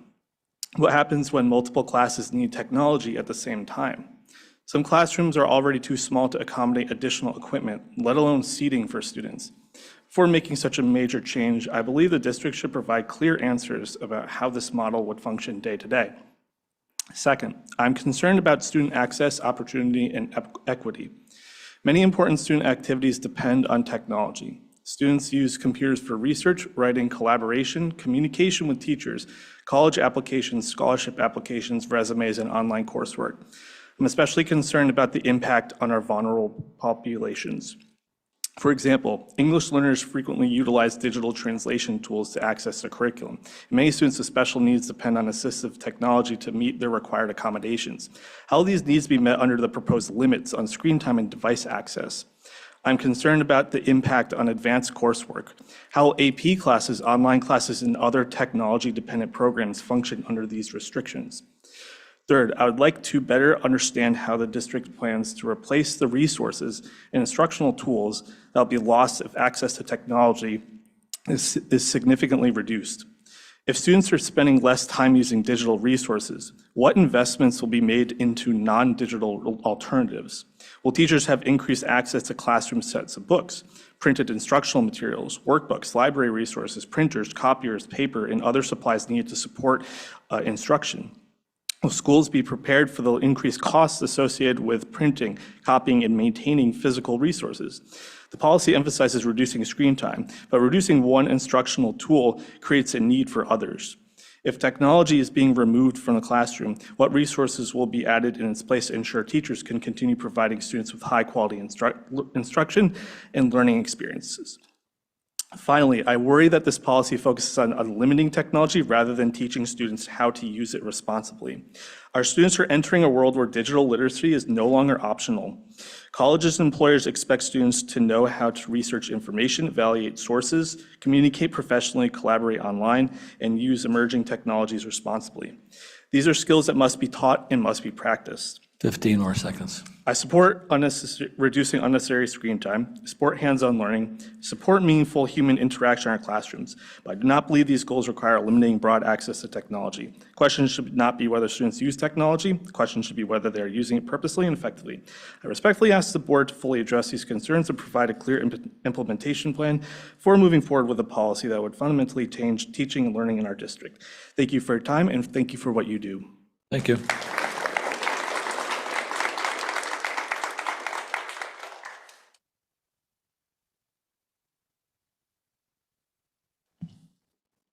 Christine, and it looks like you spelled over a couple letters. Peklemba? Peklemba?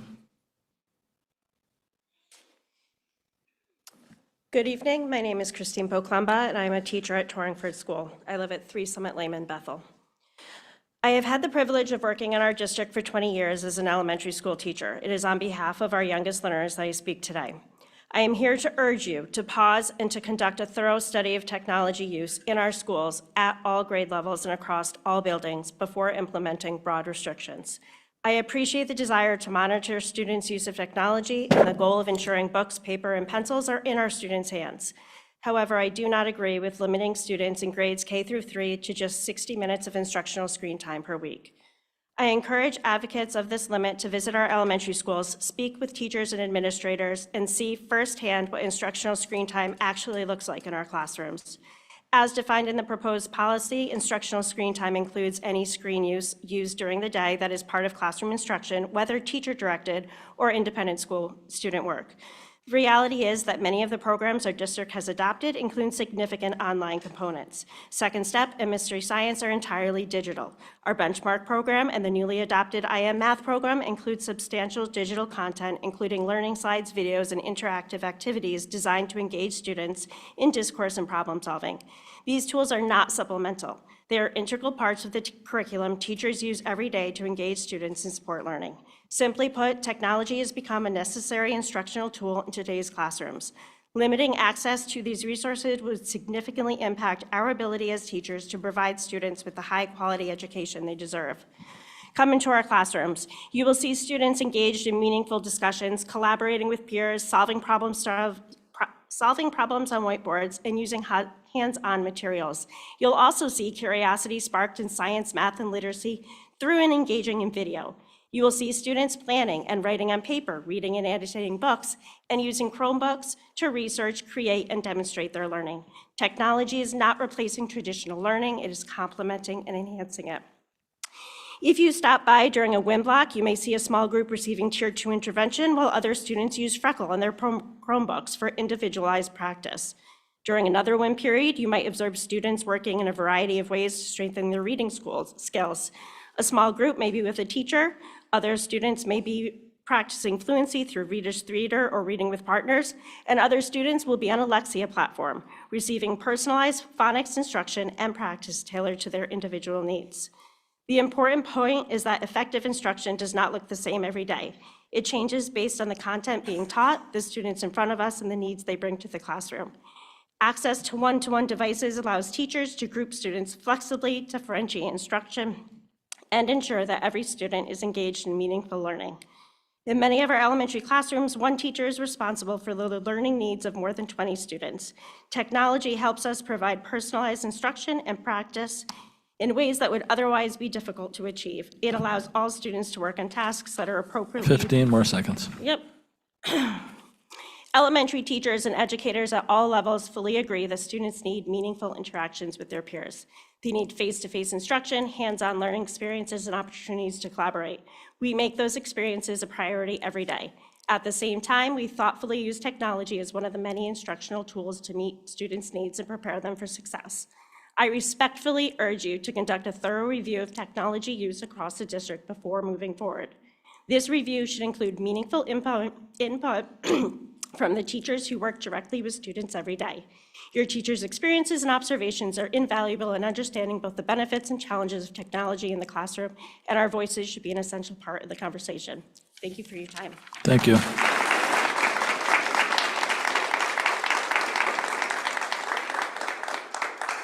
Stacy Pollock.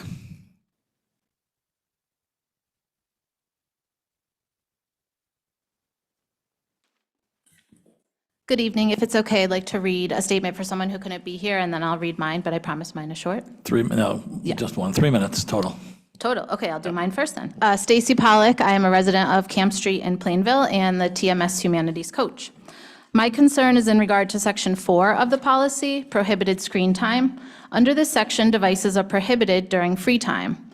I am the advisor of the TMS Times, our school's online newspaper. Under this policy, students would not be able to design the website, edit articles, contribute ideas, or know when to meet with me, as this is all done on their own time. In addition, I am a faculty council member with the National Junior Honor Society at TMS.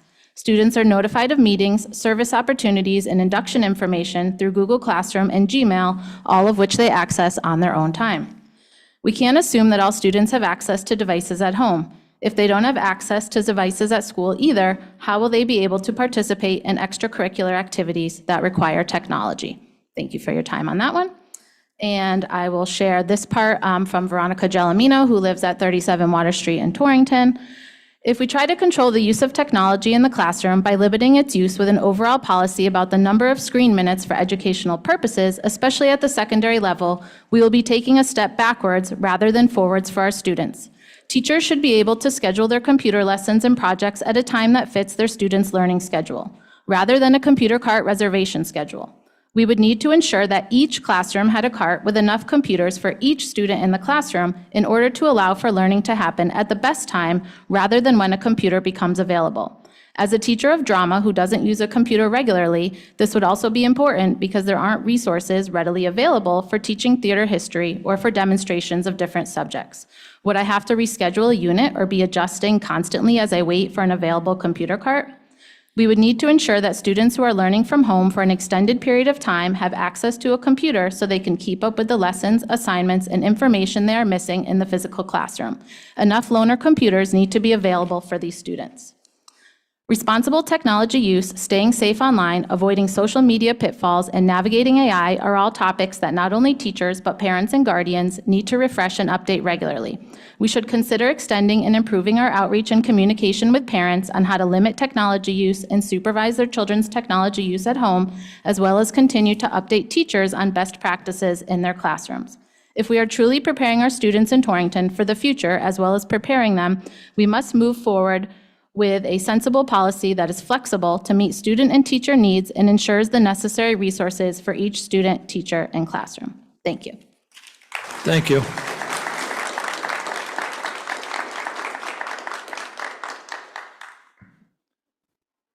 Andrea Julie.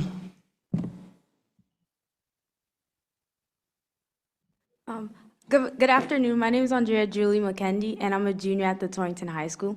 Technology is becoming a necessity as the world moves towards a digital future.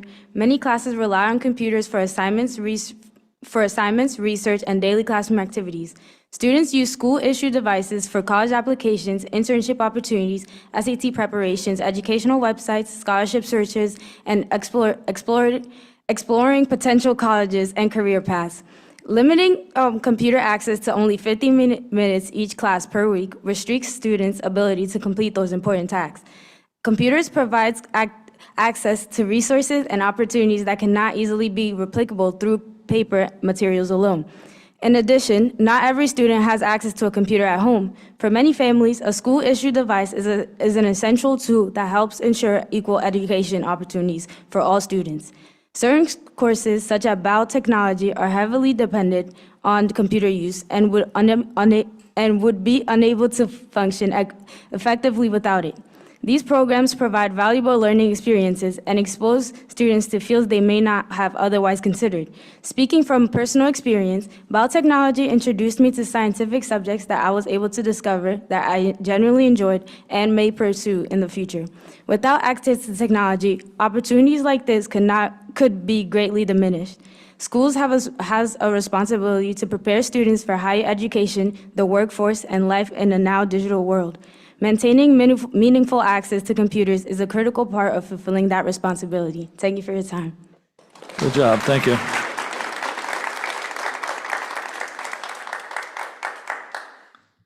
Ms. Creedon.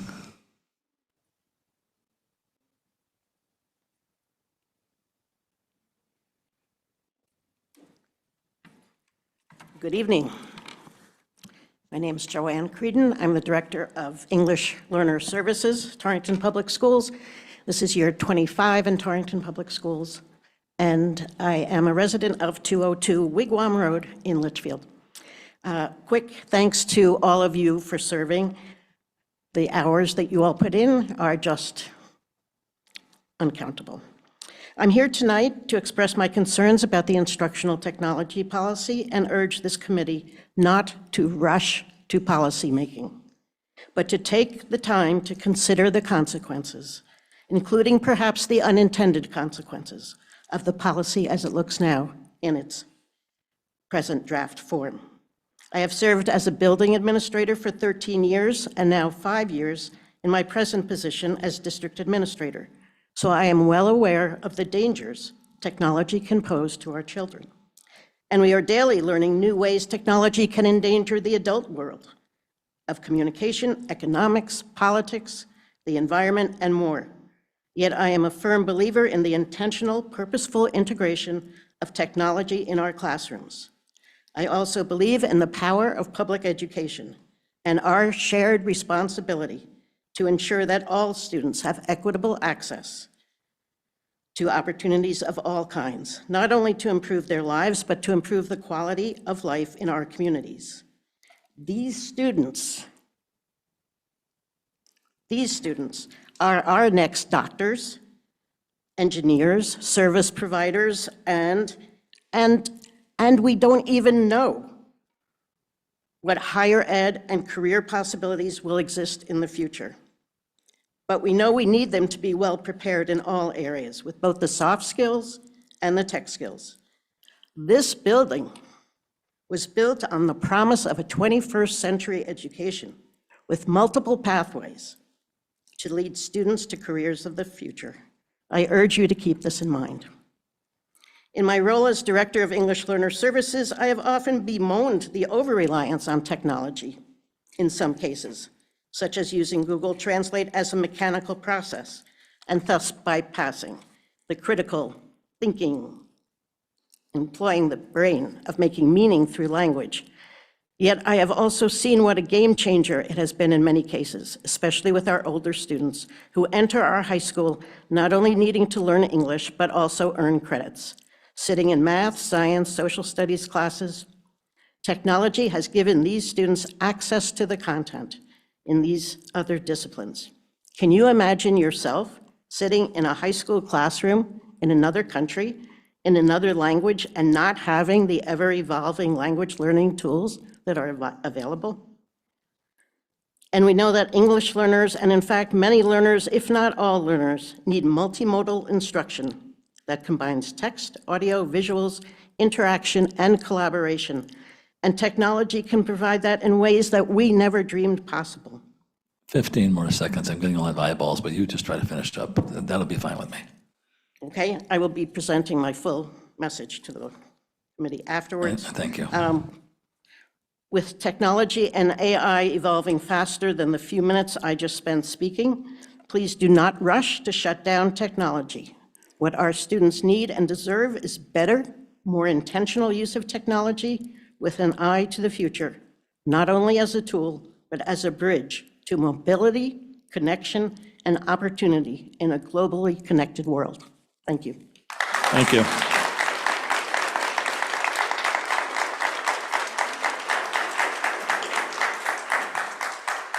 Jim Milner. I'm sorry, Minor. Does that sound right? Oh, okay. Jim Fitzgerald.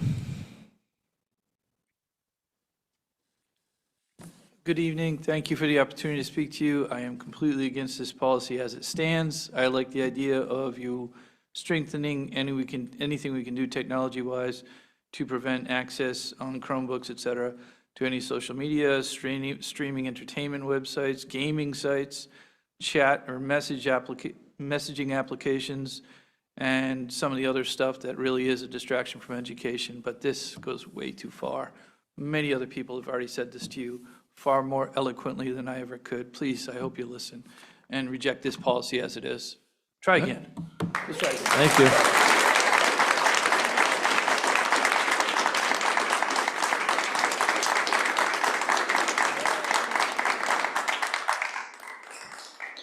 I think it's Alea.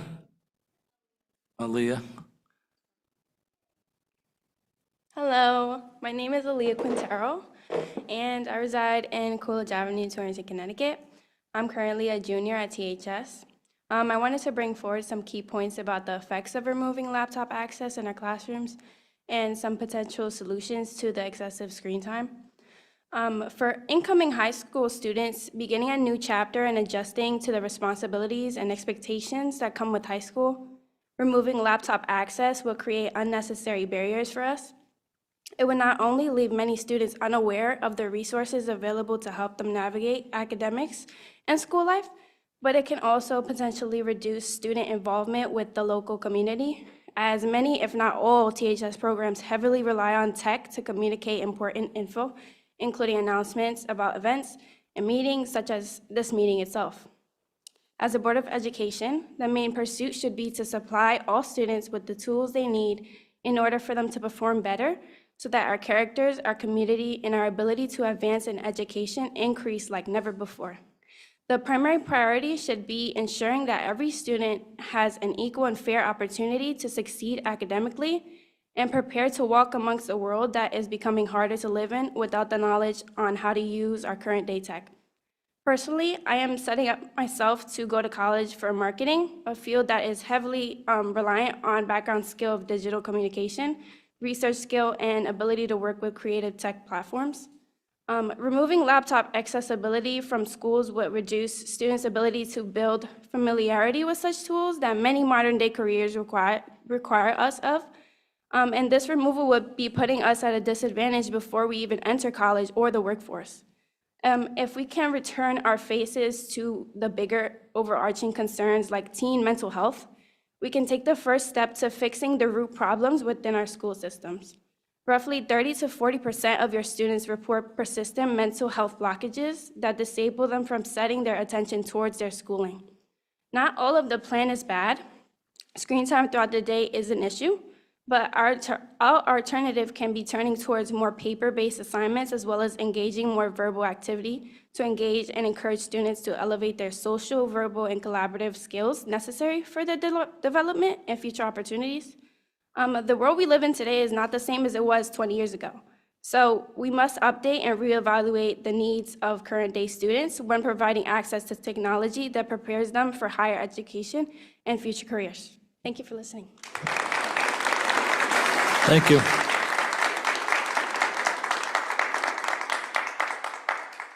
Sherry Ann Burgos.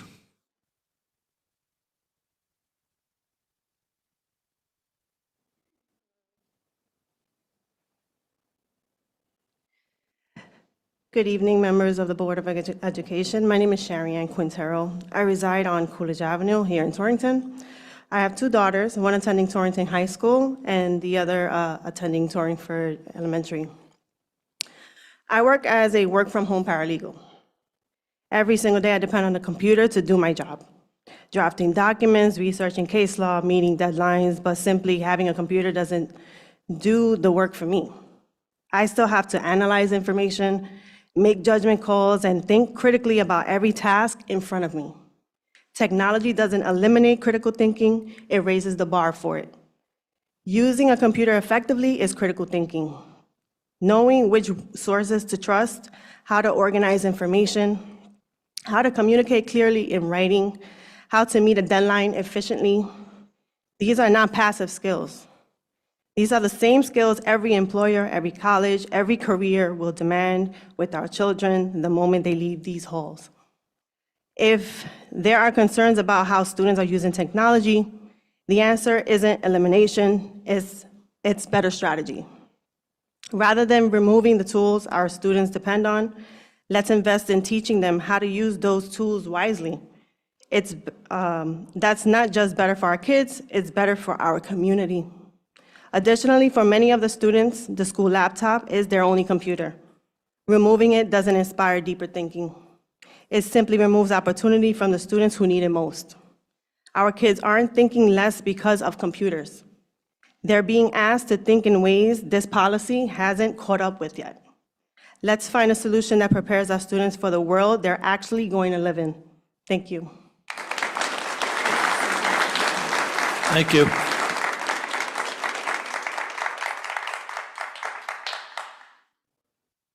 Two more, be patient. Alicia Rivera? You waited a long time for this. Good evening, everyone. My name is Alicia Rivera, and I'm a junior at Torrington High School. I'm here tonight to speak against the proposal to ban computers at THS. The truth is that computers are a huge part of our education and our future. Whether we like it or not, the world has become digital. Almost every job, college program, and career path requires some level of technology skills. Banning computers would not prepare students for that reality. It would put us at a disadvantage. Instead of taking computers away, we should be teaching students how to use them responsibly. Technology isn't going anywhere, and neither are the challenges that come with it. Our school should be helping students learn how to manage those challenges while still developing in the skills we'll need after graduation. I think it's also important to recognize that not every student has access to technology at home. As I am sitting here giving this speech, I am reading it from my phone because I do not have access to a computer or printer at home. For some students, school-issued computers are the only reliable technology they have. Taking that away would make it even harder for those students to complete assignments and keep up with their classes. I understand that there are concerns about students being distracted on their computers, but I don't think the answer is to ban them completely. If a few students misuse the tool, we shouldn't take away that tool from everyone. We should focus on finding solutions that address the problem without hurting students who use their computers the way they're supposed to. At the end of the day, school is supposed to prepare us for the future. Taking away the computers would do the opposite. It would make it harder for students to develop important skills and could create even more barriers for students who already face challenges outside of school. I respectfully ask the board to reconsider this proposal and focus on solutions that support students rather than limit the resources available to them. Thank you for your time. Thank you.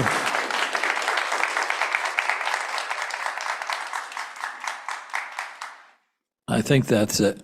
Carly, you're on, but you're all set. You can't, yeah, you're on here, so I thought you put yourself down, but yeah, I thought maybe you changed your mind. Good evening. My name is Carly Goodwin. I'm a parent in this district. I wasn't going to speak tonight because I figured I'd laid out all my data prior, but listening to everybody talk tonight, I hear a lot of people say we need to trust the experts. We also need to trust the medical experts who keep putting out studies continuously, time after time, on the dangers. This policy should not be made to eliminate. I do agree, it is our future. This policy is designed to put in rules and guidelines. Having a free-for-all at this point for the last 3 years is concerning as a parent, as any parent would be. hearing the studies come out weekly. Now Surgeon's General warning just came out. I mean, how can we sit here and not say that nothing needs to be done? Certainly something needs to be done. Eliminating it completely, I don't believe is the answer, but we can't say that we should just put our faith in the trust of the teacher who we don't know that well. Communication is completely lost these days. You get a text message from the teacher instead of a phone call. I don't know them, and I don't know if I can trust next year. The past couple of years, absolutely, we've had amazing teachers who limit, but the unknown is what's scary. And with no guidelines and no limitations moving forward, that's the concern of parents. And I'm speaking on behalf of the kids who are not here tonight, who are elementary student level. We don't know the long-term effects of these digital dopamine daily hits. We don't know. And until we do, we need to start limiting and trusting the medical experts. Thank you for your time. Thank you, Carly. So just, I'll start with, to the students here.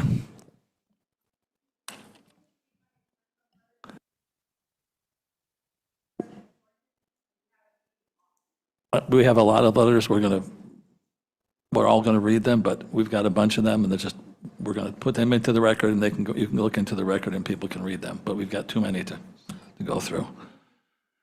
So to the students that are here, because of course I got calls today saying you were being told computers, you got to go to the meeting, which you should, and some of you have been here before, because computers were being eliminated.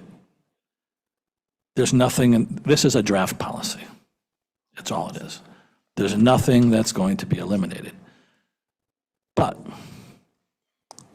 I started this process 2 years ago. It started about the health and welfare of children. Point of order. We have an agenda, and I don't know what part of the agenda this is. Jason, you are allowed to be on it. I will continue to speak, Jason. So we've had an hour of people talking. I want to explain to the students and others what we're going to be doing with this policy, because there's been a lot of misinformation spread throughout the school today.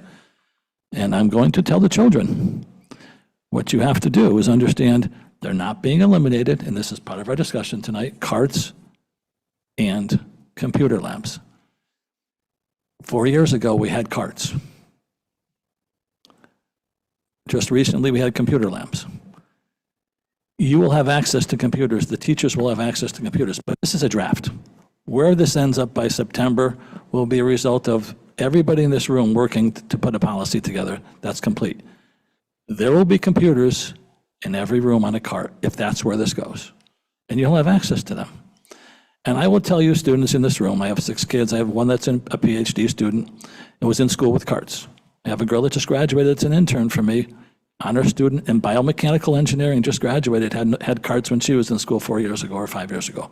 Another girl that's an intern who's a civil engineering honors major at UConn 5 years ago. They are incredibly successful because they believe in themselves and they know what needs to be done.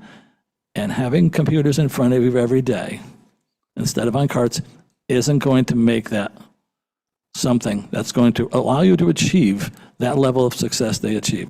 What's going to allow you to achieve a level of success is what's in your head and your brain, and your willingness to work hard to get to where you want to go. It's not the computer. It's not. I have 6 kids, and I have one who has a perfect SAT score. No computers. I'm not that smart. It's not. You kids have to believe in yourselves and understand you will have computers, but you'll probably have more textbooks too. And you'll have a computer lab, and you have a library, and you have all the things available to you that every other student's had in Torrington for decades and decades and decades. And you will achieve the success you need to achieve by working hard. If it's a lab, you go to the lab. But there will be classes that will be designed, and the curriculum the teachers propose will have to be reviewed by everybody, by the superintendent and whoever else reviews their curriculum. And they will decide how much usage there is. But I will say Randy Weingarten, the head of the national head of the union, came out this week talking about restricting time, no computers in K through 3, and allowing high school kids to have access to things like computer carts. I mean, computer classrooms. not one-to-one, but computer carts and computer labs. You have to have both, but it's not the computer that's going to teach you. It's going to be the teacher, and hopefully the administration can put together a program that addresses everything that was discussed tonight. Certainly there's going to be exceptions for ESL. There's going to be exceptions for special ed. There's going to be exceptions for technology to teach any kind of course, architecture, civil engineering, all those classes, art, all those classes that require technology, I hope they will have. But you have to understand, computers aren't going away. They will never go away, but they will not make you successful. We've had people here in the past who run programs, who run AI and computer programs. They're experts. They work for the largest companies in the world. They say the same thing. You will make the difference.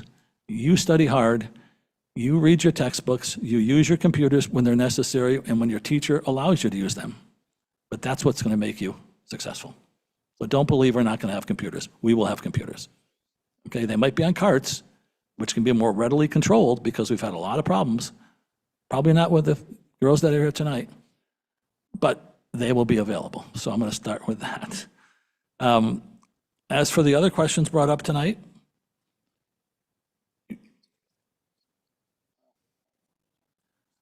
I'm going to push the dress code to last. Well, I was there. I'll stop it there. I'll go to dress code first. We have on the agenda first the dress code. We have a dress code that does not, originally we used to have the ability for girls to use their, why don't you explain it? The student dress code, I've asked to be added back to the agenda because I believe it is both sexist and ambiguous, for lack of better terms. Specifically, I'm looking at crop tops, shirts, blouses, and tank tops that reveal the chest, stomach, abdomen, back, or shoulders. And what? Yes, I know, but I'm discussing what I think is. D, clothing that reveals the upper thigh or undergarment, shorts or skirts must allow the student to safely walk, sit, bend, and ascend or descend stairs without exposing the upper thighs or undergarments. So, I mean, D is quite ambiguous to me. There's no way to enforce that. And there's also no way for a student to know what's appropriate. What does upper thigh mean? How many inches? I mean, back when I was in school, it was to the fingertips. I think that would be a little bit more enforceable. But I also take issue with A, specifically shoulders. I don't have an issue with girls or even boys wearing tank tops as long as it's not considered an undergarment. But the agreement we talked about, because we want to make this fast, was the fingertips right now. So can we just discuss that for tonight? And we talked about doing that in the future, please. I want to get the vote done. I mean, all right, whatever. Well, we agreed to fingertip. Tonight, we want to talk about moving forward with a change to the policy, allowing the fingertip rule to be used rather than a more subjective rule. Some of the teachers have complained to me. I know some haven't. With the help of Mrs. Conway, agreed to bring that up tonight. We're not allowed to take public comment. Sorry. We're not allowed to take public comment. So I just want to bring forward, if we're going to talk about the fingertip Let me finish. rule as an administrator, am I able to do that? Yes, let me finish one minute. Oh, sorry. Yeah, oh, yes, of course you you were can. still talking. So that's why I brought it on tonight, because it was an issue that I changed my mind on, and I was told informed by some people that they thought it was more objective manner to do it with the two-finger rule rather than just looking at somebody's skirt. So, but yes, go ahead, Ms. Sterling. I just wanted to give a couple thought processes to trying to use that as a way of defining what long enough looks like. If you have a child who's 5'7", a girl in particular, she possibly has a 21-inch thigh. When you put the fingertips down, the fingertips come to about 18 inches. There are not clothing that exists that long. I know because I was at the mall trying to figure that out. A 5-inch inseam appears like it's past the upper thigh. A 6-inch inseam is the same thing, and those types of clothes, to try to figure that out, are expensive that we may not have for other people in the community to take a look at. As an administrator, it makes it very difficult and subjective to have to do that sort of look into it. I think this might need to go back to the committee if we need to look into ways of actually monitoring this and making compliance, or we as an administrative team can sit together and try to figure that out to be more consistent. It's like, it doesn't, anatomically, it doesn't work for every kid. That's the piece that I'm concerned with. The equity piece is a concern as well. I'm also going to say that if you're changing that one piece, that goes to other pieces. So your concern with that brings it to other Jason. pieces. So what I'm going to say Order, is that Jason, the please. focus needs to be on function, not bodies. I'm moving on, Jason. You need to Ask you avoid not to do regulating this tonight, specific Jason. body parts. But the Point of one order, section that Jason. you're bringing up, I'm never going to bring it up unless you stop. Please. I'm trying to get through tonight, Jason. I understand that. And we've what had I'm one saying, issue. Mr. Euclidо, is that in addressing that one section, Just you for tonight, bring, Jason. there are there's controversy between the others. It's not. I want to make it incremental. It's never going to happen otherwise if you want to make changes. I gave you a heads up on that. I'm trying to get people to get on the same page. And I know what the outcome will be. Please let us work on this. And you've said this before, I understand, but please, when I give you some insight, I'm giving it for a reason. I've changed my mind on some issues. I don't think other people have, so I'm trying to get through this and make everybody happy. So that's why I agreed to bring this up tonight, and only this night. What do you want me to do?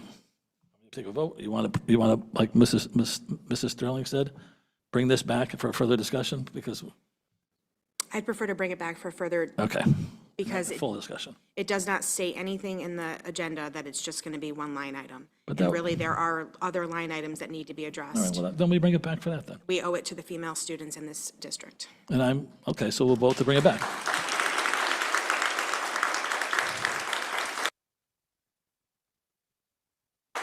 So we'll bring it back. Thank you. Anyway, let's get back to the big show tonight. I think teachers especially need to understand, and Carly Goodwin and I never knew each other before. And she speaks her mind. I only speak what I've been studying for more than 2 or 3 years. And it is the entire complex issue of neuroscience, psychiatry, psychology, the American Society of Pediatrics, the president of one of the national unions, all of these organizations that have brought up the issues that have been brought about with children with mental health issues, and and the learning and not learning, and what they aren't learning, and how the neuroscience is impacted by screens. So we tried to come up with a policy. This is just a draft.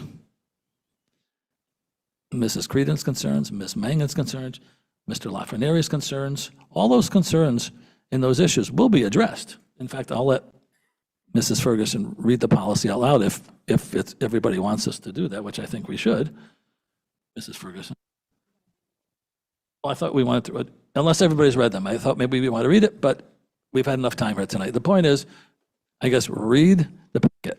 It's a draft. But what I'm going to do is take what the children are missing and what the kids think they're learning by having screens in front of them all day and not one-to-one. Yes, there may be an equity issue. In other schools around the country and in the state, allow the cart computers to go home with them for the night. You have to just sign them out. That's one way. But the point is to be able to control access and to be able to monitor what's on the screen. We have a legal issue here, which nobody seems to want to discuss, which is terms of service on AI, for instance. That's probably not going to be turned back on. But maybe as you get higher into the high school ages, maybe it will be. That will be discussed. It's not even, we don't even meet terms of service for the providers. 18 or younger shouldn't have access, according to them. And if there is access under 16, then it's a parental requirement, and it's also one adult watching what they're doing when they're on it. And they have access to chat bots and all those other things which we shut off. And for good reason, because a lot more things have happened in this school over the last couple of years that people aren't aware of. that are very dangerous, as is promoted by these models, and actually they risk rate them. And ChatGPT having the highest risk rating of all the bots. So we've shut it off for now, and it will be reassessed. But I doubt that AI will be coming back, other than in the capacity where students will be able to learn how to use AI and what models should be used and what the risk factors are. We can't have somebody spending all day looking for children speaking to bots during the school day on AI, which is considered some of the riskiest AI out there. It's not even proposed for kids under the age of 18. It's proposed as a tool as they get older, an individual access with an individual overseeing what they use it for. But we don't have that ability at this point. No school does. So we're going to look at that and see how we can make it available to the kids in the high school, not in the lower schools. It's not even proposed to be available to kids. Under the middle school, shut off. K through 3, Randy Weingarten says no computer access. So we're going to look at that stuff. High school, they limit it depending on the age. We're going to look at that. But we don't have an answer tonight. But we got here because we weren't paying attention. A lot of people weren't, and a lot of kids have suffered. There's 4,000 kids in this school. 20 great students showed up. But the kids who don't have the same advantages you do, don't have the parents at home, don't have the ability to work on a computer at home with parents watching them. Because when we send that computer home, our terms of service require that a parent be there, an adult watch them on AI. We can't guarantee that. There are so many other things that come into the equation that people and teachers need to, and I'm not criticizing the teachers, they have to be understood. And we'll craft a policy to keep us safe, make sure we can afford it, because in the long run, if we go to textbooks but still have computers, it will be cheaper. But it has to be determined by everybody on this dais. It's a process. But kids have suffered, and they've suffered a lot, whether it be through the last 5 years, kids that went through COVID, or the kids that have been in grammar school with screens. So it's a process. You're not going to lose your computers next year. You're going to have them. It just may be in a different environment that you're not used to, but the last 30, 40, 50 years have been used to. So, but it will be explained and it will be discussed. I don't know how the administrators will do it. We have a new assistant principal. I haven't met him yet. But it will be discussed, and they'll introduce more textbooks, and teachers will bring in software. So, yes, Jason. Go ahead, Jason. But we got to get moving. I just want to make sure that we're not confusing the AI ad hoc committee with the screen time policy, because that is two very different topics that one has not been brought to the other. So the majority of this policy is talking about screen time and the access to computers. Granted, computers have AI access to them. The other question that I have is, in doing this CART policy that you're proposing and the ability for students to bring home computers from the CART, does that mean that we're ultimately going to be a one-to-one device through a CART? That every student, if every student in the district wants to take home a computer on that night, that they will have that ability to take that computer home, and that there won't be a waiting list for laptops? I'm told, but Rachel, it's one-to-one on the CART, right, or no? But again, let us get there. Yes, that is exactly what was discussed. Correct, Mrs. Ferguson? From day one, yes. I have several points to make. I don't need a response to all of them. I just want them all entered into the record as potential points of topic. First, the time restrictions are not realistic, especially for the 7 to 12 age group. I would like to see grades 7, 8 separated from 9 through 12. Also, it is AP classrooms, students need access to those. Also, devices are prohibited during free time or recess. I want to make sure that does not include lunch, advisory, and study hall, because those are considered free time. Also, I want to make sure that we are not losing the ability to offer every single UConn class that we currently offer. I also want to make sure there's not a reduction in class offerings. You address the take-home option. Also, I want to be able to look at professional development and teacher evaluations as a way to not have these types of restrictions time-wise, but as a way to ensure that the computers are being used for instructional use.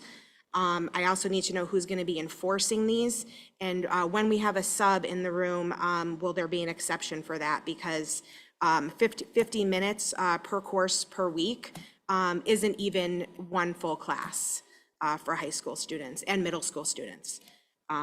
So yeah, those are the points that I've wanted to make, and I hope that they are taken into consideration. And that will be up to the superintendent and assistant in the future, but also those times, those minutes, just so everybody knows, were actually brought up by some of the national unions and some other of the national organizations as having a need for time, but it's never going to be exactly that. It'll also depend on the course. I mean, it may be that one technology course, it's technology in the classroom all day. Whether you're doing a drafting or architecture or, whatever else the case may be. But at the same time, it'll probably be coordinated with a textbook. Other classes will probably have a limited time, but it'll be up to the superintendent, and the assistant superintendent or the student services to work with the teachers to develop their curriculum. Mrs. Ferguson, is that correct or no? To develop the curriculum that will determine what's allowed for each course. So yes, it's a lot of time. But I will say, we've made a lot of mistakes on the board for 8 years. Didn't address this for 8 years, 7 years. And it's got to be fixed. So I'm hoping everybody understands it's going to be a lot of work. And we have to do that for all of our kids, every one of our kids. And you young ladies are very special. Thank you for showing up, and I promise you'll have computers. Mr. Computer, yes?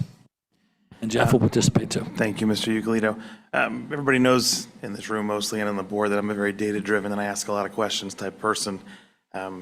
I will simply go back to my original statement, which is you have to know where you were, where you are, and where you're going, right? So where we were in 1988 was 40 minutes a week in elementary school to do things like Math Blaster, Sticky Bear typing, and Reader Rabbit, if anybody remembers back.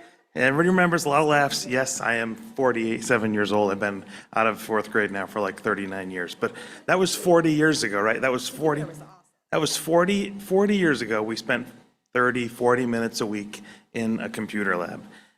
The world is a very different place. I have asked several times about actual data as to where we are today, right? Look, everybody admits that there's a lot of technology being used in this district. Some of it for great use, some of it for not so great use.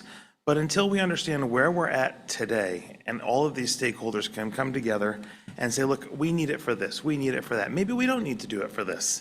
You have to know where you are to know where tomorrow is going to take you with technology. And then that's just the tomorrow that we know about. That's not even the tomorrow that we don't know about. So I understand, Mr. Euclid, you've got these arbitrary times from some other experts, and you've done a lot of research and provided us with hundreds of pages of documents, and I thank you for that effort, of which I've read a fair amount of. But until I, as a board member, understand where we're at today and the gravity of the problem today, I just have a hard time setting time limits on things without, the proper amount of due diligence.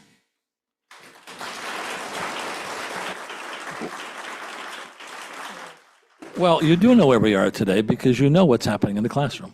And I'm not going to get into this. I understand that we're using it a lot, but we don't have the data yet on how according to the grades, right? Is a K through 3 using it for 12 hours a week? Are they using it for 3 hours a week? The district is already using technology a certain amount, and maybe it means that we have to work our way towards it. Do you believe a teacher does a better job than a computer? The teacher is the primary source of information in the classroom. How do we start with nothing?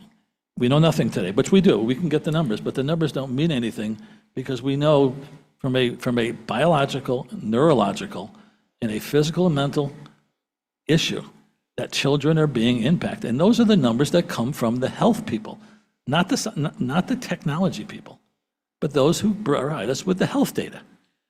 Misty, I don't allow telephones or any type of electronic devices at my dinner table at home. I understand. I So am that's where not we're saying that starting. technology should be everywhere. I'm just saying it makes a lot more sense when you know where you're at, because that's the lift, right? Get from where you're at to where you want to go. If you're already using the laptops K through 3, 4 hours a week, and you need to get to 60 minutes or 120 minutes, that's a lot smaller of a lift and a change, both for the students and the staff, than going from 9 hours to 2 hours. That's all. Well, there should never be 9 hours, but that's another Right, story. but I don't know as a board member where we're at today. It doesn't matter where we're at. You could only make a decision based upon the current science. I mean, are we going to rely on you to make the decision, is what they're written? I know, or a teacher. We can't. We have to go with, in my opinion, we go with the experts, which are the science and the health and the welfare. K through 3 we're talking about, correct? Or are we talking about all of them? Well, you can make the case across the board for knowing where we're at. But we have to start somewhere, and then it adjusts going forward. But we know where we are with computers in high school and middle school, and we know the damage and the time being taken by students who are accessing computers up to 25 minutes at a time. We have to start somewhere. And to say we don't know where we are is absolutely not true. We know where we are. Some things I can't bring up tonight based on some of the things we've experienced and we've seen. But we know where we are. And let me ask you the question. If we want to ever change course, are we going to do it in 2 years, 3 years? This is a program that's going to take about a year to introduce. A lot of time and a lot of effort. The minutes that are on there are subject to change. I don't know, you don't know. They're going to have to decide, meaning the administrators, what the data says, not what the people in this room say, but what the data and the science says, and what we think we can do financially. We're spending about $5 million a year on technology. We can find a way to bring a textbook into everything, into every classroom. We know textbooks will always be a better alternative to technology. Could we make the argument, bring all textbooks back? No, hell no. There's a happy medium to all of this. The point being that you have to know where you're at. If somebody changes the speed limit from 65 to 75. What does that mean, where we at? Where are we at? Listen, 65 to 75 miles an hour, right? You change that speed limit, there's a lot of data that goes into it. And then somebody looks at it and says, okay, well, how fast are we driving now? What's the accident rate? What's the fatality rate? Then you look at, okay, where we're going to go. Well, we want to get to 74. We want to go to 55. It makes more safety. You just have to know where you're at, number of minutes that the students are using. Now, I do not disagree. There need to be limits. And I understand as a technology person, people stare at screens. We need to get them in front of teachers. But deciding that it's 100 minutes. We haven't decided. But this is the proposal. No, This it's is what not. everybody has It's a to work on. draft to start with. I've said this from the minute we started. Our attorneys and our assistant superintendent came with a draft to be discussed. But we're going to discuss it over the next 4 months to 5 months to try to implement something by September, which I started off by saying, and hopefully end by the end of 2027. That's what the plan is. And for some reason, and I know you've probably heard it from teachers, somebody's been spreading rumors around the high school and the middle school that we're getting rid of computers. We're not. And we're not saying 300 minutes, 100 minutes. It's a draft that might be 50 minutes. It might be 150 minutes. Randy Weingarten may come out and say, well, 220 minutes are good because that's a good time frame. We don't know what the minutes are. And we're not demanding those minutes. It's a draft. So let's go through this in a way we've never gone through something before, which is actually to look at the kids first, their health and well-being, how they're being impacted, that's first. And take that into consideration first, and then say, okay, what is a number of minutes that the health officials say? The American Society of Pediatrics, they've got numbers. American Society of Psychologists, they've got minutes. I don't know if they're right. But we may start with 100 minutes and find out it's not enough. Or we may start out with 300 minutes and find out it's too much. But we won't know until we get there. We're never going to know where we are because we have some kids who I know in a classroom spend 25 minutes talking to bots. So it's not something that I can say, that you can say, well, let's find out where we are. Because it's impossible to know what class we are, where we are.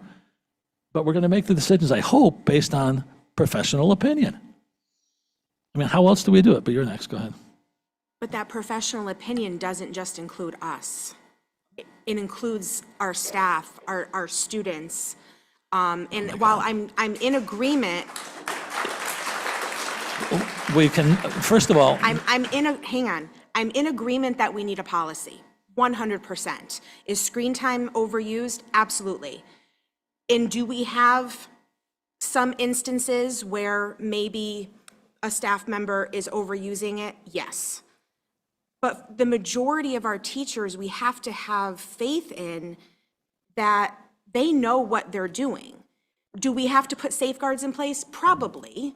But there's a happy medium here, folks. I mean, I feel the same way about this that I do about the cell phone ban. We're going from 0 to 10 without enforcing a policy first, or putting in a policy that prohibits the use of cell phone use, or prohibits AI, or talking to bots, or using computers when it's not for educational purposes.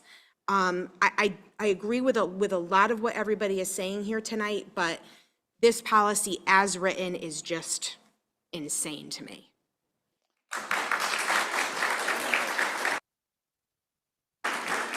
Sorry, I'm trying to follow the rules here. I'm hearing what the plan is, which that was unclear to me, who was on the policy. I understand. So hearing from everyone, it sounds like we got to take a deeper dive into Torrington's use. Not just, yes, we have medical professionals we need to take a look at. We have experts along the way. We have our teachers that have worked on the curriculum, and so that we can consider what costs might look like, or give us the year as admin, as our teachers, as our students, to look at how can we reduce? Where are the places that we can reduce the screen time appropriately at each grade level? I agree with Ms. Conway. I think 7 and 8 really does need to be broken out from 9, 12. And I think each grade level really needs to be looked at carefully.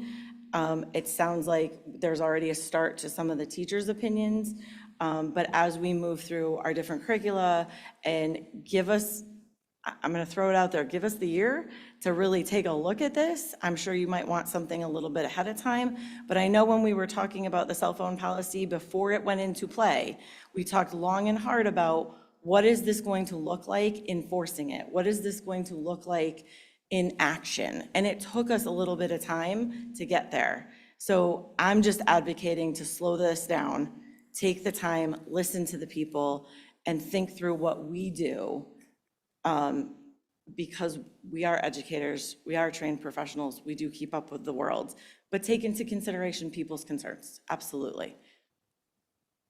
and again, it won't be the board. It will be up to the administration, once we finalize something, which will be as almost as wide open as it can possibly be. But the numbers that will go on there will be based on other programs that have been successful by pulling screens out. I don't ever see one-to-one being in existence in many schools around the country in a year. That's going away. It's going back to carts and screens because it's almost impossible on a one-to-one, Rachel, you can answer this, to enforce and keep track of what kids are doing on computers. How difficult is it, Rachel? I think there's a fine line. We have a lot of filters in place, and we're able to see and do pretty much anything that the kids are doing. But there are new websites that are created every single day, and staying ahead of that curve is definitely a challenge. But we are doing our best, and I think that speaking with our students and, getting that ethics piece in there of how to use it properly is a big piece of that we're currently missing. And also professional development for teachers on all these issues, because that's been lacking too. I'm not blaming the teachers, but Rachel talks about the number of hours we have to spend tracking these things down. That doesn't include the kids who have their cell phone with a hotspot and their VPN and going on any other website they want while they're in class. I don't think a lot of kids know how to do that. And there's so many things that are getting by us, AI specifically, and kids talking to bots. There are a number of things that have to be resolved. And that'll be up to the administrators and the board to try to make something that works for everybody. This is just a draft. And I said that, Jason, in the text message, it's a draft. It was a start. And now it's going to be, and Mrs. Sterling, you talk about a year. I think it'll, and Mrs. Ferguson and I have talked about this afternoon. We're going to try, their goal is to try to get something in place by September, whatever that may be. And then roll it out through the end of 2027 in segments, in pieces, because it's not going to get done in 15 weeks, in 15 months, or 12 months. It'll be done maybe by the end of next year, which would be 13 months. But Jason, yes, I'm just, you always want to cut me off, Jason. I'm sitting here waiting patiently. Couple things. First and foremost, at what point do we start making changes to the draft? We're sitting here, what needs to be changed and how does it change? Secondly, and speaking to Mr. Putnam's point, where are we at now? What is the current average number of minutes per grade or grade group? And we may already be within those limits already that it doesn't need to be dealt with within a policy. What part of this policy is already covered in the device loan agreement, specifically that devices are only to be used for instructional purposes? That's in the loan, the device that when the kids get the things. When this first came up, I said to you, let's slow down and do a survey. You said we don't have enough time for that. 48 hours, TEA got 53% response of their staff on information that is helpful to creating a proposed policy rather than draft policy. If you're now talking 15 months, 13 months, going to the end of 2027, why can't we put together a survey that goes to all stakeholders, that includes parents, students, teachers, anybody and everybody that has a hand in this, to help inform the draft policy and making a change? Because when this first came up, I asked about a survey. You said we don't have enough time for that. And now we're slowing down because we're getting pushback. We're not slowing down. Well, you just said It was always the intent, Jason. Well, that's not the way it came across during when I first made that proposal for a survey. With the survey going to teachers. Well, not just to teachers. Or to anybody else, Jason. This was all based on discussions about science, about usage, about what we can afford, what we can't afford, and what's really happening. What I don't understand is, and I'll be honest, I was supposed to not do this. 100 and some teachers that say 10 for 12% of this is a problem with kids accessing screens. It's just not true. It's just not true. But we will get as much information as we can on how these children are accessing. You mentioned something, Mrs. Mangan, about the children, or the teacher's response as to how the children are accessing and when they're accessing during classroom.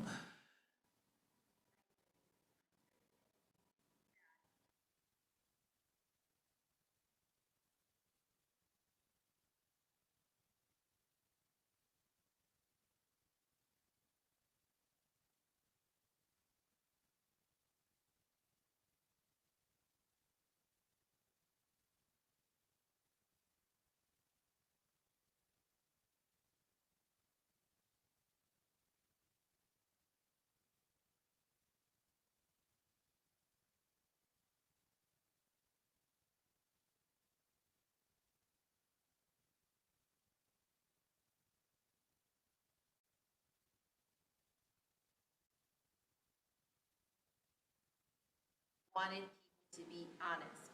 We wanted people to feel comfortable saying what they truly felt. And I'm going to tell you, they were brutally honest. And I think good, bad, and different, it's not about how I feel about what was stated. And when we have that opportunity to put that together, we will share that information with the board in some form. But what I think is the most important takeaway here is that everybody needs to be involved in this conversation. And that's been the message, and no teacher that spoke is saying, we don't need a policy.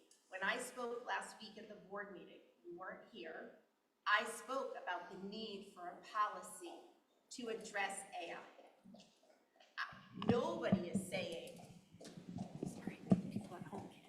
Thank you. Saying we don't need a policy. Nobody's saying we don't have room to change, room to grow. And every single person that's sitting here tonight, parents, students, community members, it's about what's in the best interest of children. That's why we teach. That's why we do the jobs that we do. But what we're asking is to slow this down, to have a timeline, to be thoughtful. I'm not saying we haven't been thoughtful, to be thoughtful about the decisions that are being made, have language that everybody has talked about, and everybody's included in that conversation. Because right now, we don't feel like we've been included in that conversation. And so we'd like to share, as the people who are in the classrooms every single day, what's happening. And I agree with what our administrators are saying, what our teachers are saying. And if there are individuals who are violating policies, who are using screens excessively, then the place for that is those one-on-one conversations to make changes. And we need to talk about the ability to have those one-on-one conversations. And I will tell you, as the union president, I tell everybody this: it is not my job to defend bad teachers or teachers who do things that are not appropriate. It is my job to defend the contract and to work in the best interest of children in this district. I have been dedicated to this district for 37 years and am going to continue in this district because I love this district. I love the children here. And if it weren't for my colleagues, I probably would have found a different place to teach at some point. We used to be a lighthouse district. We need to go back to being a lighthouse district. Everybody looks nice. And I don't disagree. The problem is, and it was determined by probably 6 or 7 of the board members and discussions, we are at a crisis stage, whether anybody wants to recognize it or not. And Mrs. Goodman brings this up herself, and so do other parents. We're at this stage because many, many, many parents in this city had no idea how much time their kids were on screens. Not just here, Litchfield, Torrington, public comment there, kids on for 108 YouTube episodes. We're on YouTube. I'm not saying, listen, it's happening in our school, and we have to get control of it, and there has to be a policy that has consequences, and I know you agree with that. So we have to start somewhere.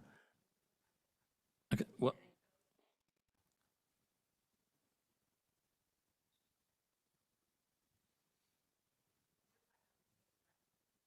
it's on. It's green, right? It's on, yeah.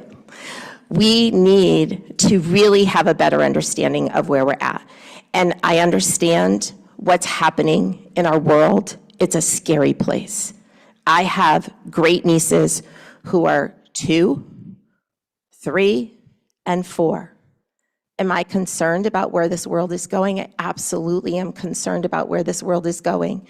But we can't control what happens outside of our schools. And many things, Gary, happen outside of our schools. But we need to put the policies in place. We need to have the education of our students, of our families. We need to find a way to bring our families in and have them buy into the importance of screen time outside of our schools. When I talk to my children in my groups about what they've done over the weekend, it's not go outside and play. It's not having a friend over and a play date. It's I watched movies. I was on my computer. I was on my phone. That's not school. That's home.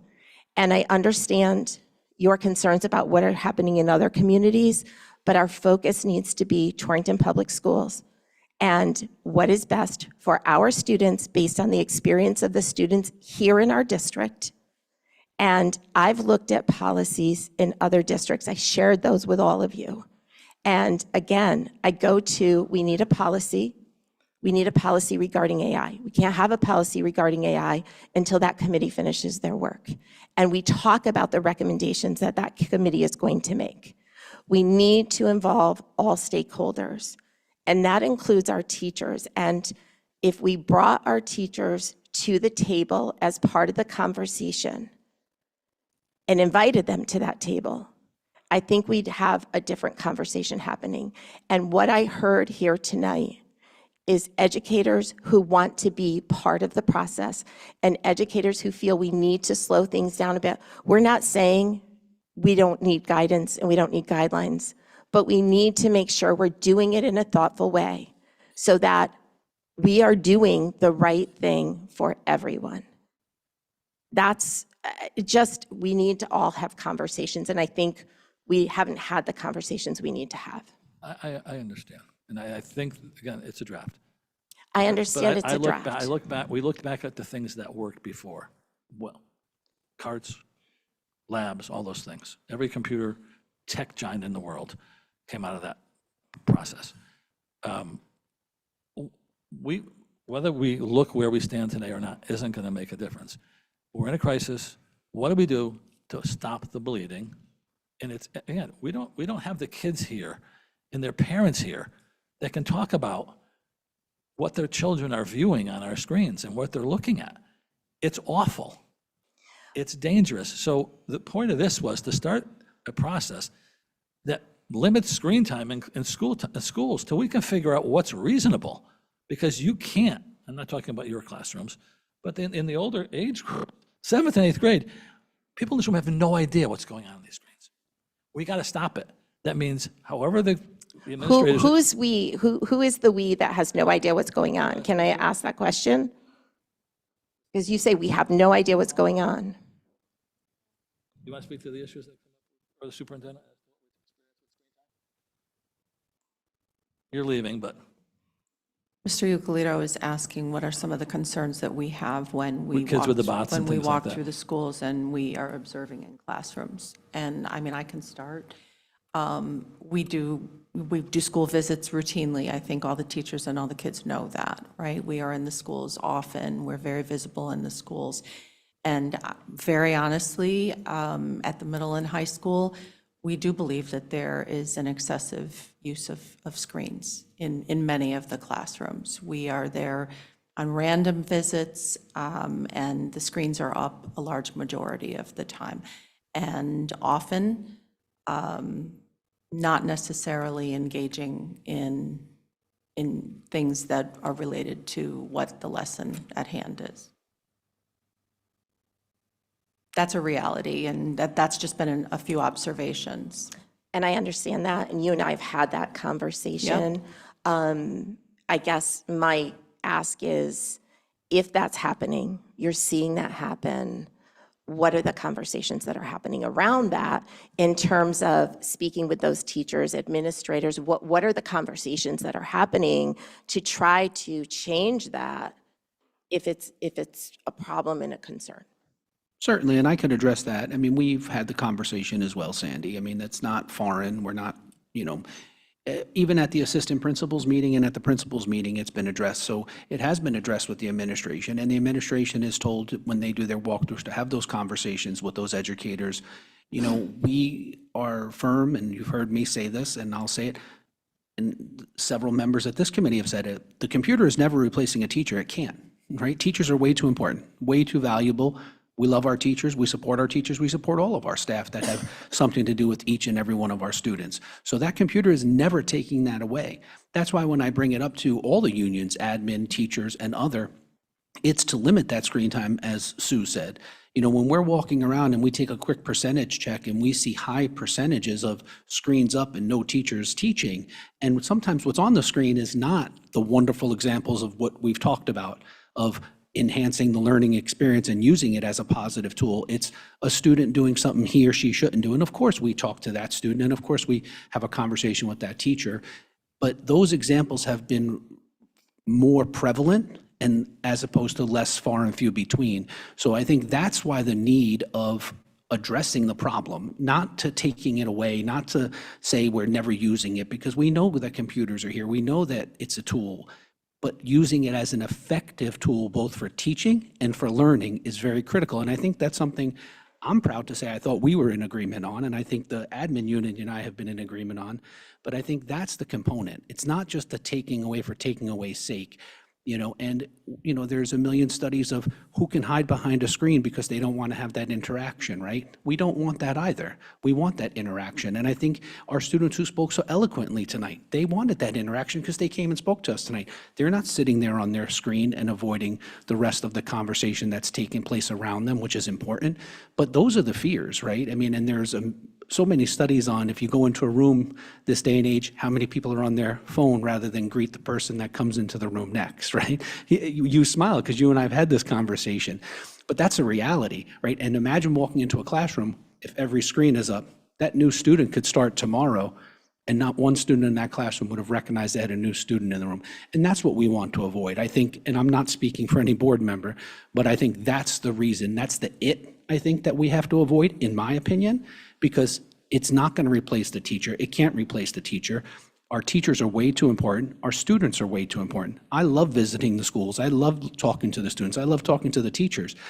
At every single board meeting, I congratulate the teachers for their hard work and dedication, and I mean that sincerely. That's not just a statement on my document, because I see the hard work that goes in every day. But if we're going to start losing that connection and that connectivity piece, that's a serious concern that we have to address, and we have to make sure it doesn't happen. And how we do that, I mean, the policy obviously is an attempt to do that, but I think we have to be cognizant and aware that that can't happen, so to avoid it. We agree that technology needs to be used effectively, not in the place of a teacher or instruction. I think we're all saying the same thing. Maybe it's in different ways. And everybody that I heard speak here tonight talked about the effective use and the impact. And obviously, the individuals that are here tonight to speak are, and I'm not saying the people that aren't here to speak, because there were many people who wanted to be here. It speaks to the compassion, the concern, and the professionalism of the individuals that are part of Torrington Public Schools. And I'm proud to say that those are my colleagues, and we're all part of Torrington Public Schools. I just think we need to spend some time having those conversations that we just talked about, and not getting a policy draft. And I know we're not privy to everything that happens, but having a heads up about a policy draft that's coming, having the ability to have the conversation and be told, not through a text message to somebody else that's on the policy committee, but to have those conversations and make effective change that's in the best interest of everybody. And I think that's, not getting paid for this and doing all of this, I can't, unless, no, well, okay, let me just finish this first. I guess I can ask you to answer, yes. But you have to understand, we're trying to get to we've talked about this for years, to a point where we start something. It's a draft. I'm going to suggest we bring it to the board for discussion, because we have to start somewhere. And then for the next 4 months, it can be discussed. You'll have your discussions, he'll have his discussions, it'll be brought to us. Things you brought up already about K through 3 and making sure we can test and ESL, I agree with all that, and it'll all be included. But it is, you want to use anecdotal stuff. We have some kids here. I sponsor 30 kids, and John wants me to end this, and I need to. 30 kids that I sponsor at the gym. Every single one, and they're all mostly Ecuadorian. You know what they say to me? We're never going to graduate if you shut off AI. They're serious. They're not going to graduate because they've been using it every single day, and they admit to cheat. These are the kids who don't do great in school. And they're all boys. They're the boys who are on the margin. And I'm sorry, you put a bottle, you're 16, 15, 17 years old, and you put something in front of them, whether it be beer, whether it be whiskey, whether it be pot, whether it be something you can use in a computer to cheat. They're doing it. And all we want to do is get the guardrails in place right away. That may change and probably will change by carts and computer labs to start with, because then they can control it. And the superintendent and the assistant superintendent, not you, can work with the teachers and the principals to drive a curriculum that does use the technology in the right way. I will stay for AI, it's probably, right now, it's not legal, but that's another story. But yes, that's where we're trying to get to, but we have to start with something. And let the board say, screw it, we're getting rid of it. Excuse me, girls. But, I mean, we have to start somewhere. And I'm sorry, I'm speaking for the families and the kids who are being left out, and they're not learning. But go ahead, and I'll just let you say one word, Carly, then I gotta go. Actually, Sandy, if you can just stay 1 second. Sorry. I do want to let you know that I received 11 letters in the last 48, 72 hours, and I read every single one of them, so thank you. I understand that people can't be here. I don't want to be here for 4 hours on a Wednesday night either, but I am. No, I really don't. I did read every single one. I understand people have commitments and can't be here, so please understand I did read every single one. And I do want to say, just because we put something in front of a 15, 16-year-old doesn't mean that they don't have the judgment to know what's right and wrong. I think the vast majority of our students do well academically, behavior-wise, make good choices, have good friends, jobs, sports, whatever it might be. Not all of them, not even a majority of them, make bad decisions. So we need to make sure that we're not putting all the students in that group together. Just because you put something bad in front of a student doesn't mean they're going to take it. They know right from wrong. You didn't have any boys. No, I have two wonderful girls. I know you do. Just I guess we'll end it with Mrs. Goodwin. I'm sorry, I let somebody step up. If you want to say something, come on, and then we can end it. We'll take a vote.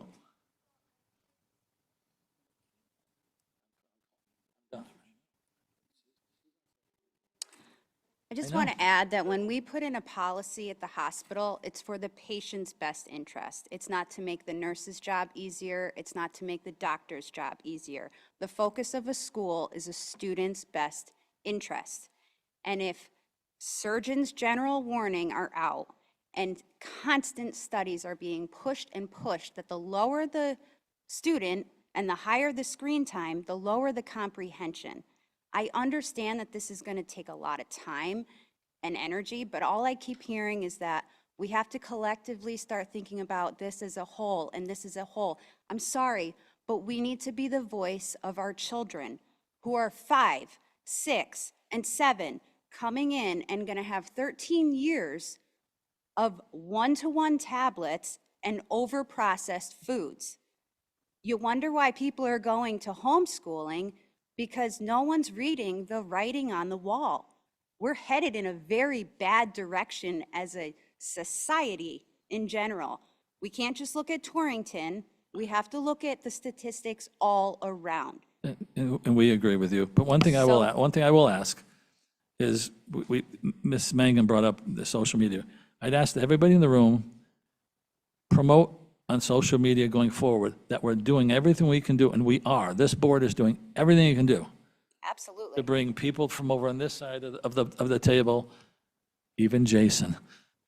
And I'd like and over to on add, here. So I'm asking that everybody understand, and if this can be throughout the city, that we're doing everything we can. And never mind the food, what's going to happen with that, to fix this problem so that parents can be happy, so that the teachers can be happy, so that our students that need to understand they don't need computers to be successful, they need their brains, but computers may be something they need to use. And they will get there, but we will do what we have to do to get there. absolutely. And I'm happy to see so much involvement tonight, because you want to be part of the conversation. Well, we've been talking about this for the past couple of months. So a lot of teachers could be having the discussion months ago and not just be like, But let's move forward, right? Absolutely, and I'm here to Right, help. Shauna? But let's put the students first. We're going to and move forward, foremost. both of you. You have, all right? Social media is going to be positive. I'm not I know. going on anything tonight. Anybody who's listening, Yeah. thank you. Students first. Thank you. That's what we Students need to first. keep in mind. Thank you very much, and I agree with you. So I'm going to call for a vote, I guess, John, right?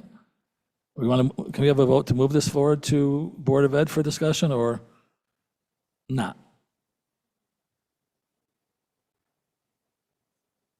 Move it to the, Just really quick, I want to thank the staff members who came out tonight. Appreciate it. You're here Yes. on your own time. Thank you. You don't have to be here.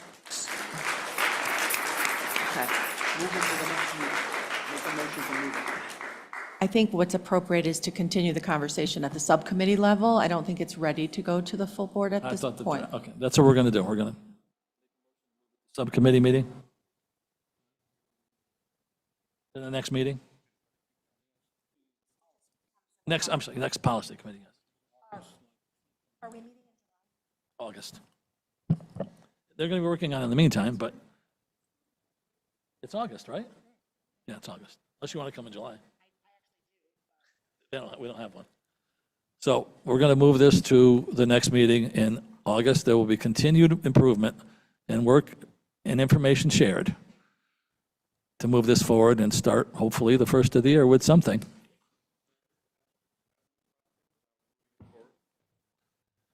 I can't give you an answer, but yes, because I don't know how, but. Well, I guess just, so has there been a direction given to administration on how we're adjusting the draft policy to something that everyone can work with? Has there been a direction about anything that's on here? Because I know there was a lot of philosophizing and talking about data and Surgeon General and medical and the effects and what we want and don't want, but right now, we haven't made any changes to this draft that, or given direction. I don't feel like there's been direction to the administration on what you're looking for them to bring forward the next time. And if I'm wrong, Mr. Wilson and Ms. Ferguson, please correct me. It's behind the but scenes, but yes, it is, but they can speak. Has there been direction for them? Has there been direction? They've been leading this. It was written, it was put together by them. So just to be clear, the policy committee had asked for a draft. So and with very specific things included. So we drafted something that you have before you, but prior to putting it in the packet, it went before the attorney just to have a legal opinion, and that's what you see, the red lines and so forth. And that's where we're at right now. So your question, if I'm understanding it, is what will be brought forward in August that looks different than this? Will it be different, or will we just continue to discuss this one and then make recommendations at the next meeting because we've had all this input tonight? I guess that's my question. Mr. Ugolino, do you have a thought on that? Well, not knowing who's going to follow your footsteps, but. He's actually here. He's here. I'm sorry, nobody introduced you. No, he was at our board meeting. Mr. Ugolino, yeah. I wasn't there, I'm sorry. So you'll be in discussion, the superintendent, John. So just, and this is probably too much information for this session, but we will be having some overlap. We will have some conversations. My successor, Scott, and we will talk with the superintendent and with the members of OTL and with the policy chair about next steps. And there'll be a lot of discussions. And hopefully, with the new assistant, we can get even further ahead the next month or two. If we don't get there, then it's going to continue to the next quarter and the quarter after that. You know?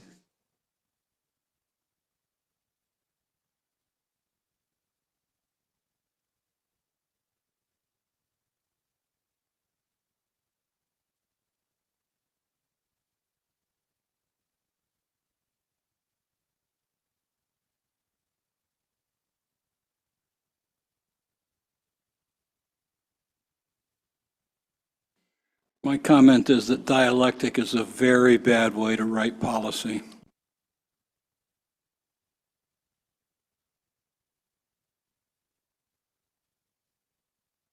Looking forward to the next meeting in August so we can discuss these issues further.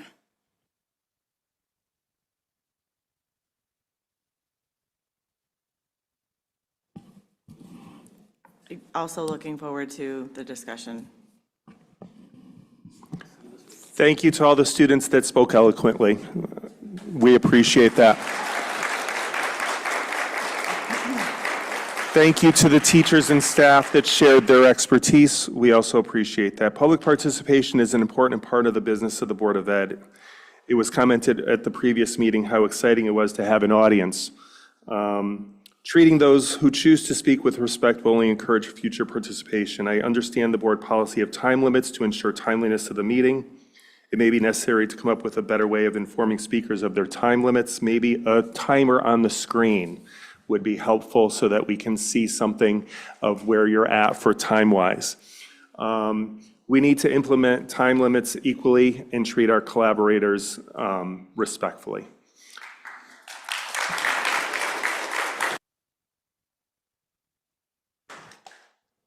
Somebody, and thank you for a good meeting, teachers. Students, you're great. Jason, you were great tonight. Miss Sterling, you were great. Jeff, I'm not so sure. But everybody at the end of the table, we're getting this meeting closed, so can I have a motion to close the meeting? So moved. All is in favor? Aye. Aye.